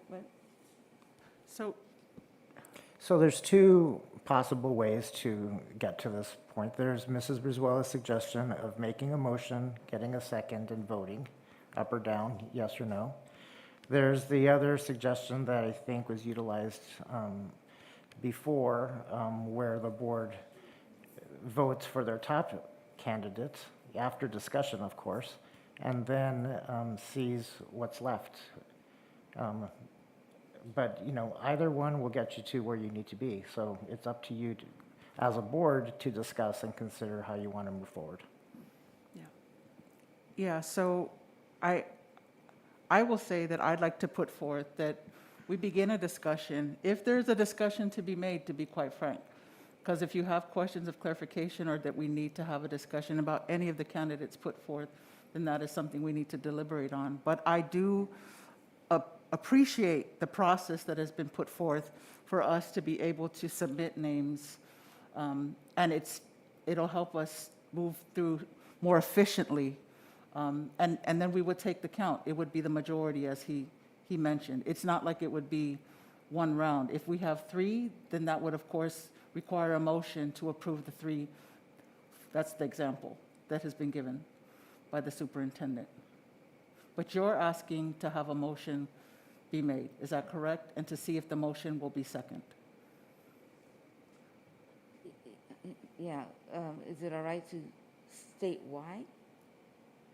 To state, Is it all right for us to make an opinion as to why we're supporting a candidate?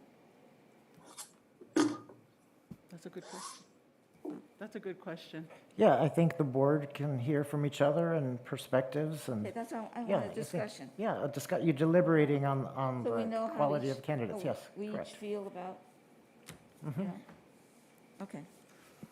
So we can begin with you, Ms. Brusquela, if you have any comments that you'd like to share at this Okay. time. First, I'd like to say that we have great candidates, and I'm pleased with everybody that applied.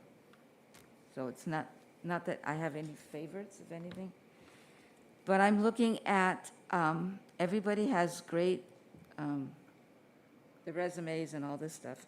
Everything is good. But I'm looking at a particular candidate who has already been in the district, knows the district well, has done a lot of stuff for our district, presently is on the commission. When I was, I used to be an employee of this district, and then I left to go someplace else. I then was elected to the Personnel Commission, and then I was also elected to the board. By then, everybody really felt comfortable with me because they knew who I was, what I've done, and I sort of went up the ladder, so to speak. Not that that's the only way it has to be, but it was really a tool and really good for me to be a really good board member for 41 years. Now, I'm looking at a candidate that we have, while they're all good, who has the experience in the district and is also going up in the different areas. And I think you all heard what that is, so I don't have to repeat it all. So there's not a learning or a comfortable situation. It means I feel that that person is more able to walk in and really do the job. So that's my recommendation. We consider that. So do I say the candidate's name, or don't say nothing? Okay. Okay, does everybody kind of understand what I was kind of getting at? I think there'll be less training, less learning. That knowledge is already there, and experience. That's all. Thank you. Floor is open. Floor is open, Trustee Koo or Trustee Jordan, if you have comments that you'd like to share. Put me on the spot there, huh? Sorry. So I have also, actually, I'm a little torn at this time. However, between the candidates that I'm torn with, they both are forward thinkers.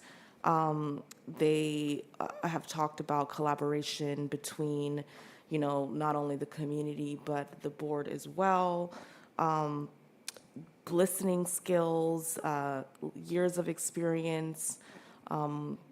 I just think overall, and just the way the questions were answered, just the authenticity of it all. Again, I think that everyone here has really stepped up to the plate, and my decision will be based off of overall and holistic views of what the candidate can bring to the table. Thank you. Trustee Koo? I will agree. I'm kind of torn over actually a couple of candidates.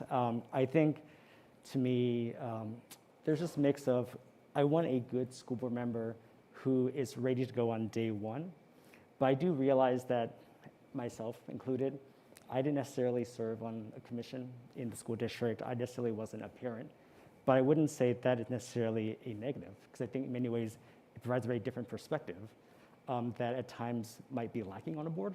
And I think, especially from some of the questions we asked and some of the answers we heard, I think it's good that we actually have different perspectives, different experiences, because I think that helps us as a board do a better job and make a better and more informed decision. So for me, I'm torn over a couple people.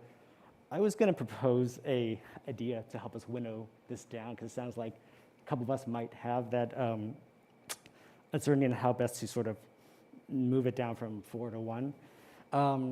Would it be possible, if other boards are interested, to do a 1, 2, 3, 4, figure out which ones we think is our top choice versus which one we think is our least preferred choice so that we can at least help us sort of winnow down to a couple of choices that we can then decide. Because I think personally, if asked to pick a top one right now, I don't know if I can pick one just yet. And I might need to just hear what other people are saying before I actually do that. I would agree with that. Again, I said I was torn, so if we could do that, I would prefer it as well. With one exception, what you said to also say who you don't want? Or rank it from No. or rank it from 1 to 4, because there are 4 candidates. I'm sure all of us has a top choice, second, third, and fourth choice in terms of our ranking. And I think if we can sort of figure out how everybody feels about all the Can we candidates. just do that here without everybody seeing what our choices are? I mean, this seems like, I don't know if there's any restrictions on that. Like, this is getting So, really unfair. yeah, it can be uncomfortable for sure. So it's up to the board. I would recommend as much transparency as possible if you're going to do something like this. I don't think secret ballots or, conversations is what you want. I You think know, all of this has got to stop. so it's up to the board to decide your process to move forward. but I was going to say, I feel this, like, if the board's going to make a more open and transparent decision, we should know how everybody feels about all the candidates at least. And I don't think Well, that okay. forcing us to pick one person just for the sake of one person, but if we're not sure, then we're forced in that pigeonhole position where we have to just decide because we have to decide. Like, if anything, if we're going to have to make an open process, how about every person selects the top 2 candidates? What top 2 candidates get the most least votes from board members can be sort of winnowed around to like a second round, if we don't want to do a top 1, 2, 3, 4. And are you just suggesting select 2 candidates, not necessarily in a ranking order, just your top 2? If there's hesitation about doing a 1, 2, 3, 4, I'm okay doing a top 2 just to help us winnow it down just a little bit. That could help you winnow it down to a couple, depending on the outcome. I will add that I'm conflicted. Definitely, like I said before, great candidates. I am honestly struggling with 2 candidates myself. I'm going to be very honest about that, and I believe that our vote should be public and transparent. I agree in that. Process may look a little bit different, but at the end of the day, I think that our vote should definitely be a public process. And so I like the recommendation. I think the 2 of us also agreed with the recommendation by Trustee Koo. And if we're comfortable with facilitating that process, I know that you felt differently, Trustee Brusuela, but I do believe it's still a process that will allow us to publicly still convey who we support. Okay, explain to me, how are we doing, if we're selecting 2 people? How are we doing that? So I have a sheet here with every candidate's name. I can pass it out to each of you, and you can circle the names of the 2 candidates that you would like to see discussed further. Thank you. Okay, that's fine. Thank you, Trustee Brusuela. You're welcome.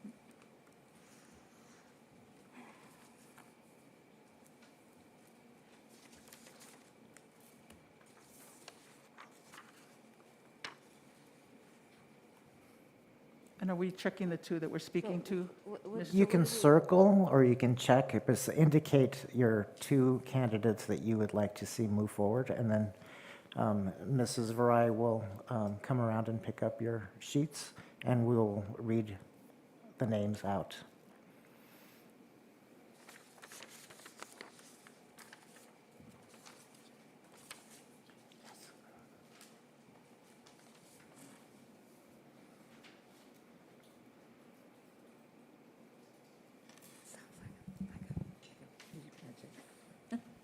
So Ms. Varai will report out the 2 names put down by each board member.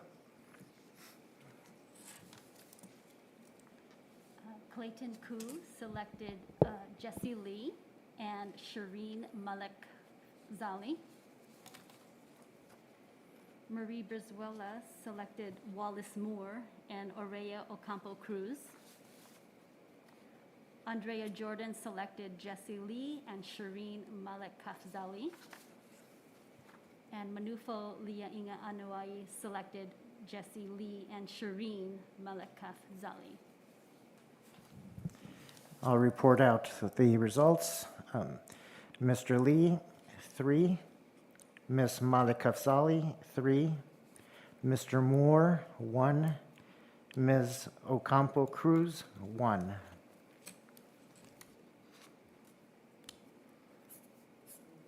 So we have 2 candidates that have, that the board wishes to deliberate on further. So again, I think this is another opportunity that we have to deliberate 2 top candidates. And I want to thank you all again. Thank you all again. Ms. Brizuela, we have 2 top candidates, Ms. Ocampo Cruz, Mr. Wallace Moore. We thank you very much for your time and your commitment this evening. As we said before, this decision didn't come easy. We didn't make it lightly. You definitely shared all of your wisdom and your willingness to be committed to our community here at JESD. But at this time, as shared, the votes have indicated that we have 2 top contenders who we will deliberate on at this time, and that is Mr. Jessie Lee and Ms. Shireen Malakavsali. And now we will open the floor to the board trustees to offer comments and feedback so that we can make a final vote. Trustee Jordan? Yes, as I mentioned earlier, I was a little bit torn because you both exhibited really great experience. The talking points with regards to what you would be doing should you join the board, how you would respond to the community, how you would collaborate with not only your fellow board members, but coming in asking those hard questions. I think for Miss, and I'm probably going to pronounce your name wrong, Malika Zali, just the fact that you have children in the district, same with Mr. Lee, the fact that you bring a lot of equity experience, especially as we're going through our own equity journey here in the district, is really, just really applaud that. And the fact that you have also a different background and different perspective, it's really interesting to see. And for Mr. Lai, the fact that you're already on a board, you had so much experience making hard decisions already. The fact that you are an educator and you've seen excellence in that, I applaud that. And I guess I have a hard decision to make tonight to figure out who is going to be the best candidate to join us on our continued journey for our district. Thank you. Trustee Brizuela, did you have any comments? No, just ditto to everything everyone is saying. So we're looking forward to the final decision. Thank you. Trustee Koo? I will echo what Trustee Jordan said. I think both candidates provide very similar but also different perspectives as parents, having served on boards directly, having been in that governance role in some capacity, whether it's not school board, but other types of organizations. I think the answers they gave was great. And I think it sort of like spoke well to what I want to see in a potential school board member sitting beside us. I was gonna ask the board a question if they would be interested. It sounds like we might be a little bit torn. Would you guys be interested in potentially, if the process allows, having each of the candidates give like a 90-second spiel, a closing statement about why we should pick them over others, just so that it may help us better determine one or the other? That would be helpful. I'm willing to take that into consideration too. Ms. Brizuela? That's okay. Yes, so we would like to open the floor to you both to 1 minute to offer comments as to why we should choose one of you two this evening. And we will begin with you, Mr. or Ms. Malakasali. We can begin with you, and then we'll turn the time over to Mr. Lee. I appreciate the depth of the conversation and how just deliberation around this, because it's an important decision that you're making. I will just focus on my experience. I have 20 years of experience operationalizing equity in complex systems. And I think that as a priority for the school district, it could be helpful for me to contribute some of those experiences, both the challenges that I've experienced, the ways I've overcome them, and some of the systems and structures that I've set up that could be useful. I also haven't mentioned this yet, but I've had always dabbled in education, and it's always been near and dear to my heart. So this gives me an opportunity to share that. In undergrad, I did environmental education at Goleta Elementary School. For 3 years, I've led a homework club at the Boys and Girls Club.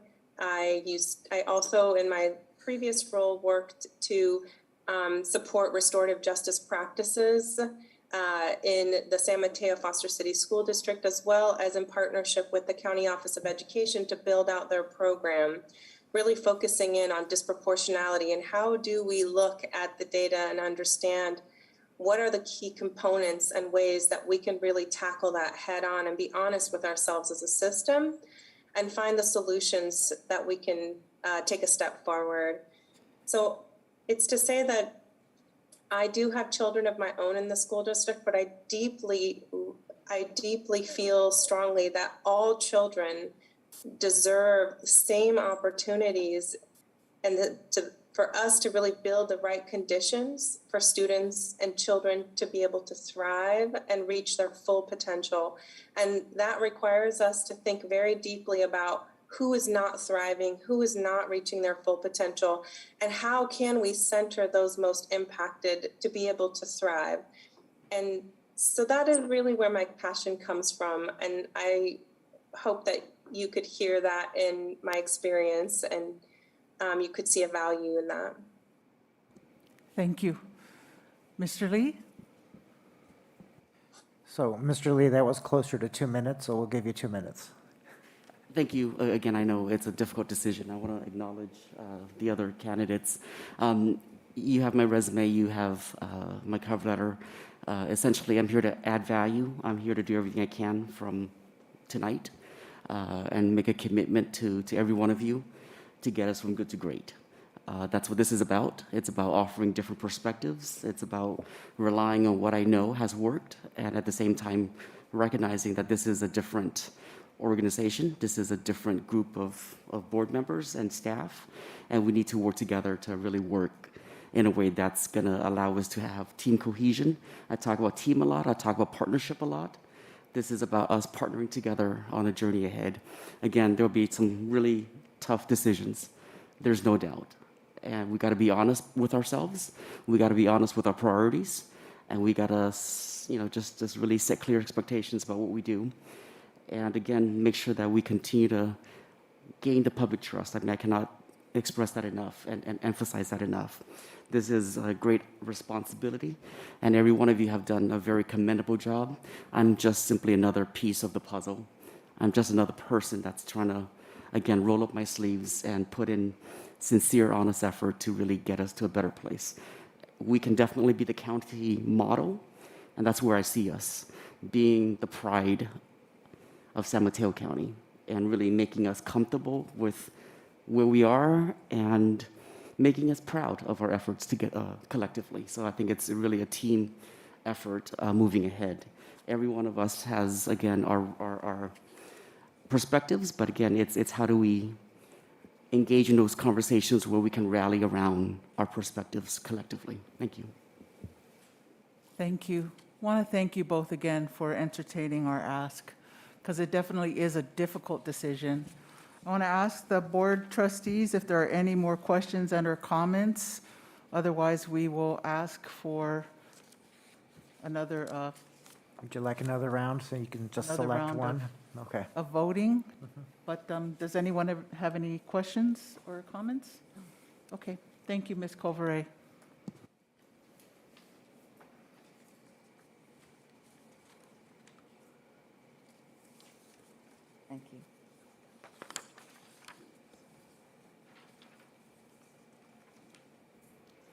So at this time, it's just selecting one, circling or checking off next to.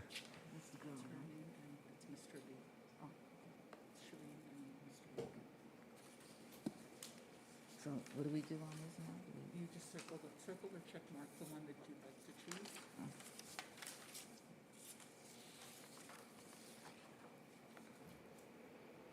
Did you gave this first? I need a second. Oh.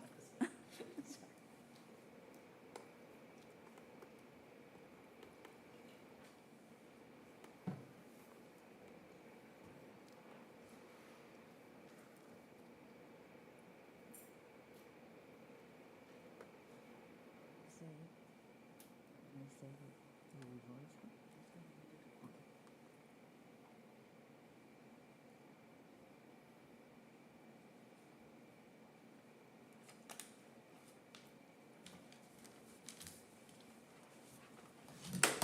Oops, sorry. You're attached to that.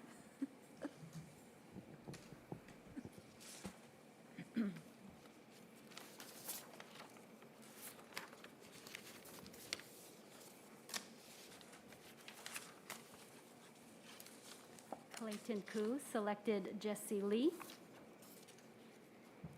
Marie Brizuela selected Jesse Lee. Andrea Jordan selected Shireen Malakafzali. Manufo Liainga Anuai selected Shireen Malakafzali.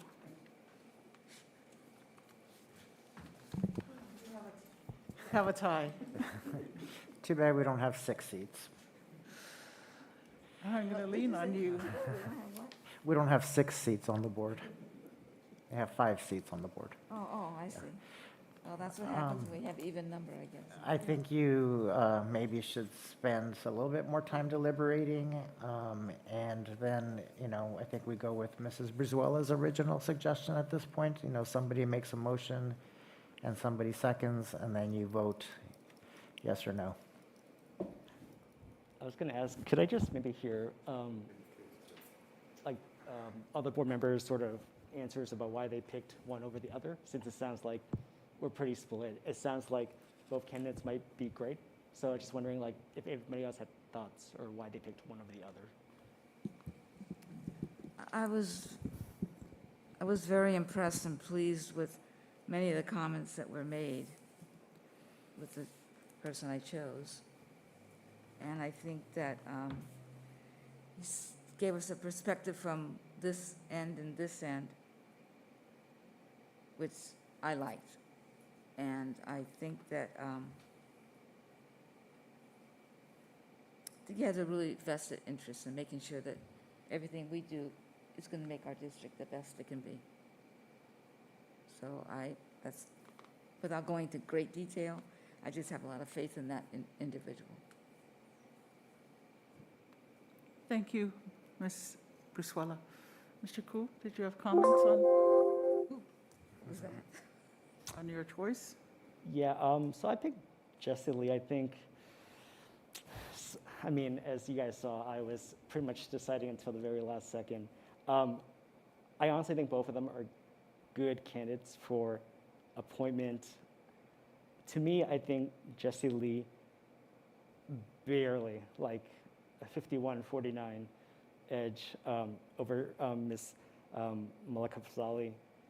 I think just because, I think just more his experience working in education right now as a full-time job, I think to me might be a better fit at this time. I will say though, Ms.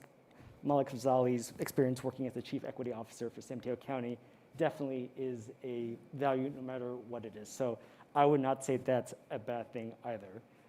I just think that when it came down to sort of splitting which person would be a better suit, I think Mr. Lee was just slightly over, but if I had the option, I would love both of them, but I had to pick one or the other. Thank you. Trustee Jordan? Yeah, so it was a hard decision for me as well because both candidates are really strong, and if we could have a board of 6, probably harder to make decisions, but obviously they both bring such great experience to the table. I ended up choosing Ms. Malakazali because of her equity experience and because of the journey that we're specifically going through right now in our community with our own commitment to bringing equity to our schools.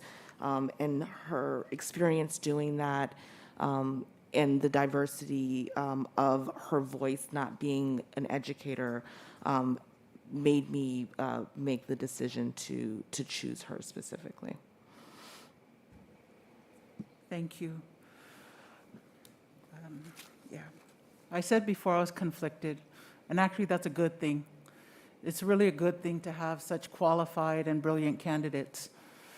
But I made my decision tonight when I chose Ms. Malakazali, not just because she's our equity officer, not for the county, not just because I believe in the vision that she brings to the table, but the reality is that we also have to be forward thinkers, but we also have to think about where we're at right now during this time. What do we need right now? And that was why I chose her. She's coming to the table bringing a wealth of experience that I believe we need in our district right now at this time. And that is why I chose her. She shared and added to what she had brought to the table initially during her opening remarks, some of her experience in the education system that we did not know of. And for me, it validated my choice. I know from coming from a marginalized community how important it is to not just see people who look like me. It's important for our districts, all of our learning communities, to be reflective of the mindset that exists in our families. That's our environment. It's not just the color of our skin. We created an equity statement this past few months. That needs to breathe in this community. And I believe she can help us get there with her expertise. So that's why I chose her. And I hope that my colleagues will see why I did that and hopefully join me in moving forward with my choice that I think is a good choice.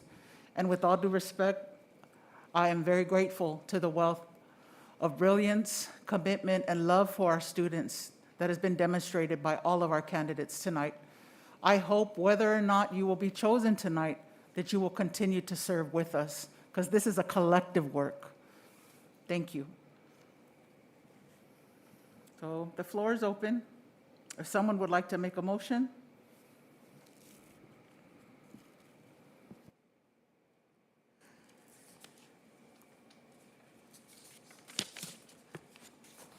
I'd like to make a motion that we move forward with Ms. Malakazali as our new board trustee member.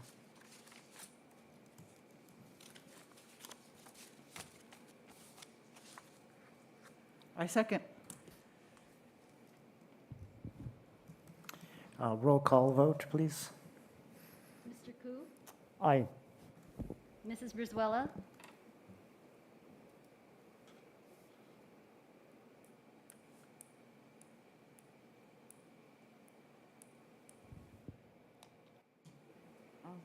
I'll be the last one.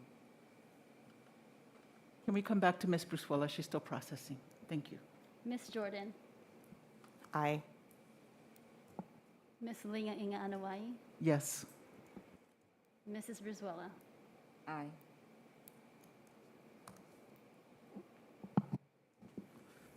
It's unanimous. We want to thank you and congratulate you, Ms. Mala Kafsali, as our new appointment to the Jefferson Elementary School Governing Board. Congratulations.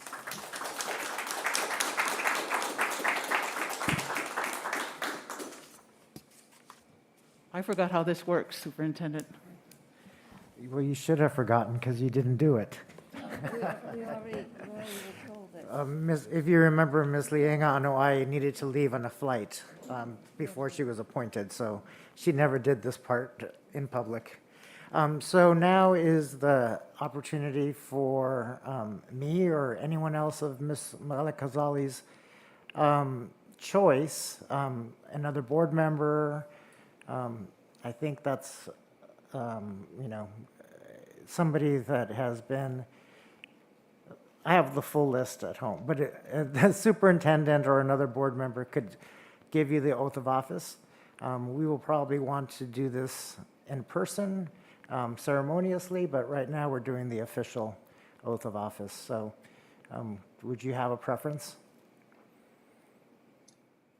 I'm very open. Okay. Ms. Leingano, would you like to? Yeah. Thank you, Manufo. Thank you for your love for our community. So you will repeat after me, and this is your loyalty oath. Under the state of California and the county of San Mateo. So when I say I, you will say I and state your name. Okay?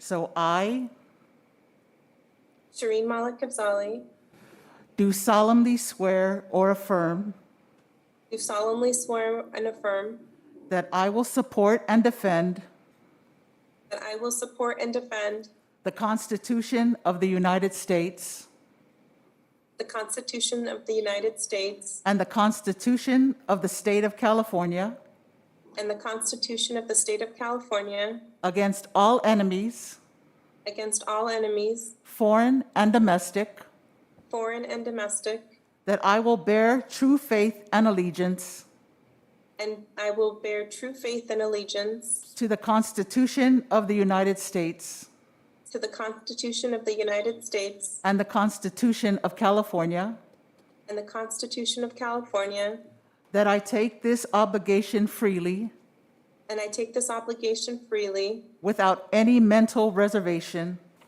without any mental reservation or purpose of evasion, or purpose of evasion, and that I will well and faithfully and I will and faithfully discharge the duties discharge the duties upon which I am about to enter. upon which I'm about to enter. Congratulations. Thank you. Thank you so much. I'm honored. I'm deeply honored. Thank you. Do you have any comments for us? Oh, I have a lot of emotions. But comments, I would just say I really appreciate the deep deliberation that you all did. While it felt nerve-wracking for me, I think it's necessary when you're making these types of decisions. And so I just appreciate the opportunity and hope to learn from each and every one of you and contribute in the ways that you have seen as strengths of mine to the board. So deep appreciation, and I so look forward to continuing to work together. Thank you, and we look forward to having you join us soon in person. Thank you. Doesn't get to see our smiles. I want to thank my colleagues on the board for your courageous leadership. It's times like this when we need to lean in together, because this definitely is collective work. We may not always agree. We may not always see things eye to eye, but the level of respect and camaraderie, the mindset that we share is definitely what carries this work, and I want to thank you all. We will move on to item F, JESD Annual Board Governance Workshop Study Sessions. The board will discuss selecting a governance workshop meeting date on either Saturday, January 8th, 2022, or January 22nd, 2022, with CBA consultant Luann Rivera, and the need for other study sessions. I'd like to ask the board to consider January 22nd for several reasons, but I don't want to say it all now. But anyway, other commitments. So is that all right with all of you? Is that date good for you guys on your calendar? Yep, either day works for me, so I can do either day. Is that okay for you? We've got two? Okay, Thank great. you, thank you. Sounds like we've reached a decision, Superintendent That was Vidalis? quick. Yeah, and I'd just like to say that I am beginning conversations with Ms. Nicole Anderson to continue the conversation around equity statement and development of equity policy that we will continue. And I'll get back to the board on that as a future study session as well. Thank you. Thank you. We will now move on to item I, resolution number 21-10-06, urging the governor and legislator to require COVID-19 vaccinations for students and/or letter urging governor to require COVID-19 vaccination for students. The board will consider passage of resolution number 21-10-06, urging the governor and legislature to require COVID-19 vaccinations for students and/or issuance of a letter in support of COVID-19 vaccine requirements for school attendance. Do we have any discussion? I have a little bit of Questions? explanation. So Thank you. as the agenda was being developed and perhaps even being published, Governor Newsom did make his announcement that he was requiring vaccination as a condition of attendance in all schools in California, public and private. Given that the majority of our students are aged 5 to 11, he didn't speak to that age group as specifically as he did to the 12 and up students. My recommendation at this point, if the board would consider it, would be a letter instead of a resolution, encouraging him to eventually make that determination versus having individual school districts come out with their own recommendations for vaccinations. It's not something that school districts have traditionally done. That's usually a Department of Public Health or legislative action. So I'd feel most comfortable if the governor, legislature, or the Department of Public Health took that action. So I have a question. Do we happen to have any students that might be of a particular age, even though they're in a grade because they've come, say, from foreign country or something, that they're, I know many people that their children are in a grade level, but their age is older than that because of when they started school. So does that mean that we wouldn't get any of that at our district, or what?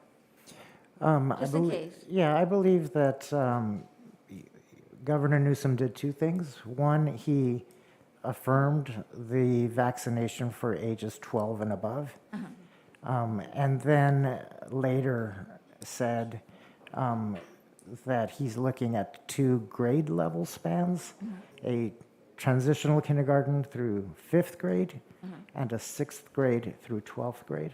Okay. So those are the two. So he said that when a vaccine is fully approved for grades 6 through 12, which can be age 11 through 19, that's, and as we know, there is full approval for 16 and above, but there isn't full approval yet for ages 12 through 15. Okay, great. Thank you so much. Thank you, Superintendent, for the clarification. So it is the request for the letter, correct? Yes. Okay. Do we have a motion? Do we have to make, you want a motion on that? I'll make a motion that we do it. Second. We have a motion and a second. Can we get roll call, please, Ms. Covere? Mr. Koo? Aye. Mrs. Brizuela? Aye. Ms. Jordan? Aye. Ms. Leah Inga Anawai? Aye. Thank you. We are now moving on to item 12. Persons wishing to address the board on unagendized or closed session items. This portion of the agenda is available for individuals to comment on or address the board on any issue that is under the board's jurisdiction and not on the agenda or an item addressed in closed session. The maximum time allowed for any speaker is usually 2 minutes. Thank you. We have a speaker card from Arnold Hum, and the topic is COVID testing guidelines, mandates on extracurricular activities. Please join us at the podium. Thank you. Good evening. Thank you for having me here. It's the first time I've been here. I'm a proud parent of 2 kids, a 9-year-old and 11-year-old. They go to Partridge Bias and also Fernando Rivera. So it's a great area that we live in. We love being here. I'm a Bay Area native. Grew up down in the Sunset District in San Francisco and moved out here. So been in the Bay Area for about 48 years. So the reason why I'm coming here to you today is because I had a concern. I received a notification on October 4th via email that there was a guideline or a mandate to have COVID testing for kids who are in extracurricular activities. And I had a concern about that. I personally don't want my children to have any COVID testing because I believe, number one, it is a medical procedure. It is invasive. And I think we have a right to our bodies. I have recently read a lot of data about they're finding some substances in some of the COVID testing kits. And in fact, just a few days ago, there was a recall on the Illume testing kit from the FDA. So I'm not sure exactly what that was about, but that does bring something to concern. My question to the board was there any sort of outreach done to the administrative staff for the individual schools or to the parent-teacher organizations?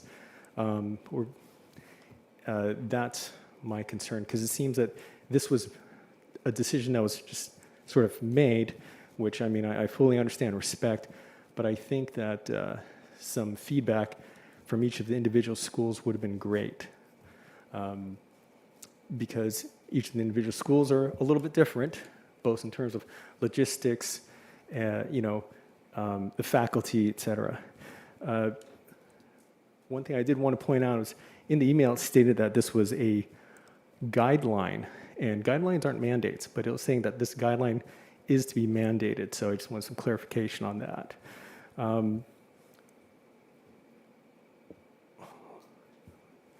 Sorry, I had some notes here. Your time is up, so if you just want to finish up your comments. Okay, sure. Basically, I just want to humbly request if you could reach out to your administrators in various schools and just see if we can possibly rescind that, because I pulled my kid out of the extracurricular activity, and it's unfortunate because the extracurricular activity, it's right next door to the school-sponsored activities of after-school programs. So I just wanted some cohesiveness and semblance there, make sure it was equitable, okay? Thank you for your time, appreciate it. Thank you, Mr. Hom. Thank you, Mr. Hom, for your time. And I just wanted to just share again, sometimes when people come and comment, they're not always clear that the expectation might be that we can have an open conversation, but want you to know that we have received your comments this evening. The superintendent has taken them in, and we look forward to staying in touch with you to ensure that we can get the clarification that you're seeking. Thank you. Do we have any other comment? No more speaker cards. Thank you. At this time, we will move on to item 13, governance team member comments, reports, and board meeting reflection. Trustee Brusuela, we can kick it off with you. Thanks. Reflections, I think we had a lot to do tonight, and we got it done, so I'm happy about that, but I don't have really any reflections on it. I think we did what we had to do. Thank you. Trustee Jordan? I'll repeat what I said earlier. This is my first in-person board meeting. A little nerve-wracking. I got through it. We got a new board member. We had some really great candidates. We had a parent from our district speak. So I'm just really grateful for everyone's time and commitment to coming here today and speaking their thoughts and voicing their opinions. I am really appreciative of actually going through this process with my fellow board members and having a split vote and then coming to a consensus together. It really shows that we're here to do what's best for our community, and it's not about the individual. And so I really look forward to having our newest board member in person and integrating her into this process, and Have a wonderful evening, everyone. Thank you. Trustee Koo? Want to just echo everybody's else's comments as well. I also felt that in many ways we did the meeting guidelines pretty well. Keep our focus on the best interest of our students, listen actively and communicate openly and respectfully, especially during long questions. We will keep our remarks concise and we'll work towards the future, learning from the past. I felt we did that tonight. I want to congratulate our new trustee, Ms. Malika Zali, on your appointment and look forward to working with you. And lastly, just hope everybody stays safe and healthy. I know COVID's still around, but I hope that in the coming months, we'll get over this and life can slowly go back to normal. So just want to wish everybody a happy rest of October and see you all again soon. I agree with everything that's been said. Ditto, ditto, ditto, ditto. But the highlight again is congratulations to our newest board member. We're really excited to have you join us. That makes our team complete. We have a lot of work to continue to do together, and we're excited to have you join us. I have a comment. Poor Clayton, he's the only male. Women rule. Diversity of thought counts, so. Yay. We're continuing to learn from each other, so want to wish you all well. I want to really thank you, Mr. Hom, for coming and sharing your public comments. We really appreciate the opportunity to be in person again. A lot of people have been trying to figure out how to access the public space to offer their comments. So the fact that you stayed with us to wait to get your comment in, and it's after 10, I want to thank you. I want to thank you to make sure that we hear your concerns. I want to thank our educators, our team.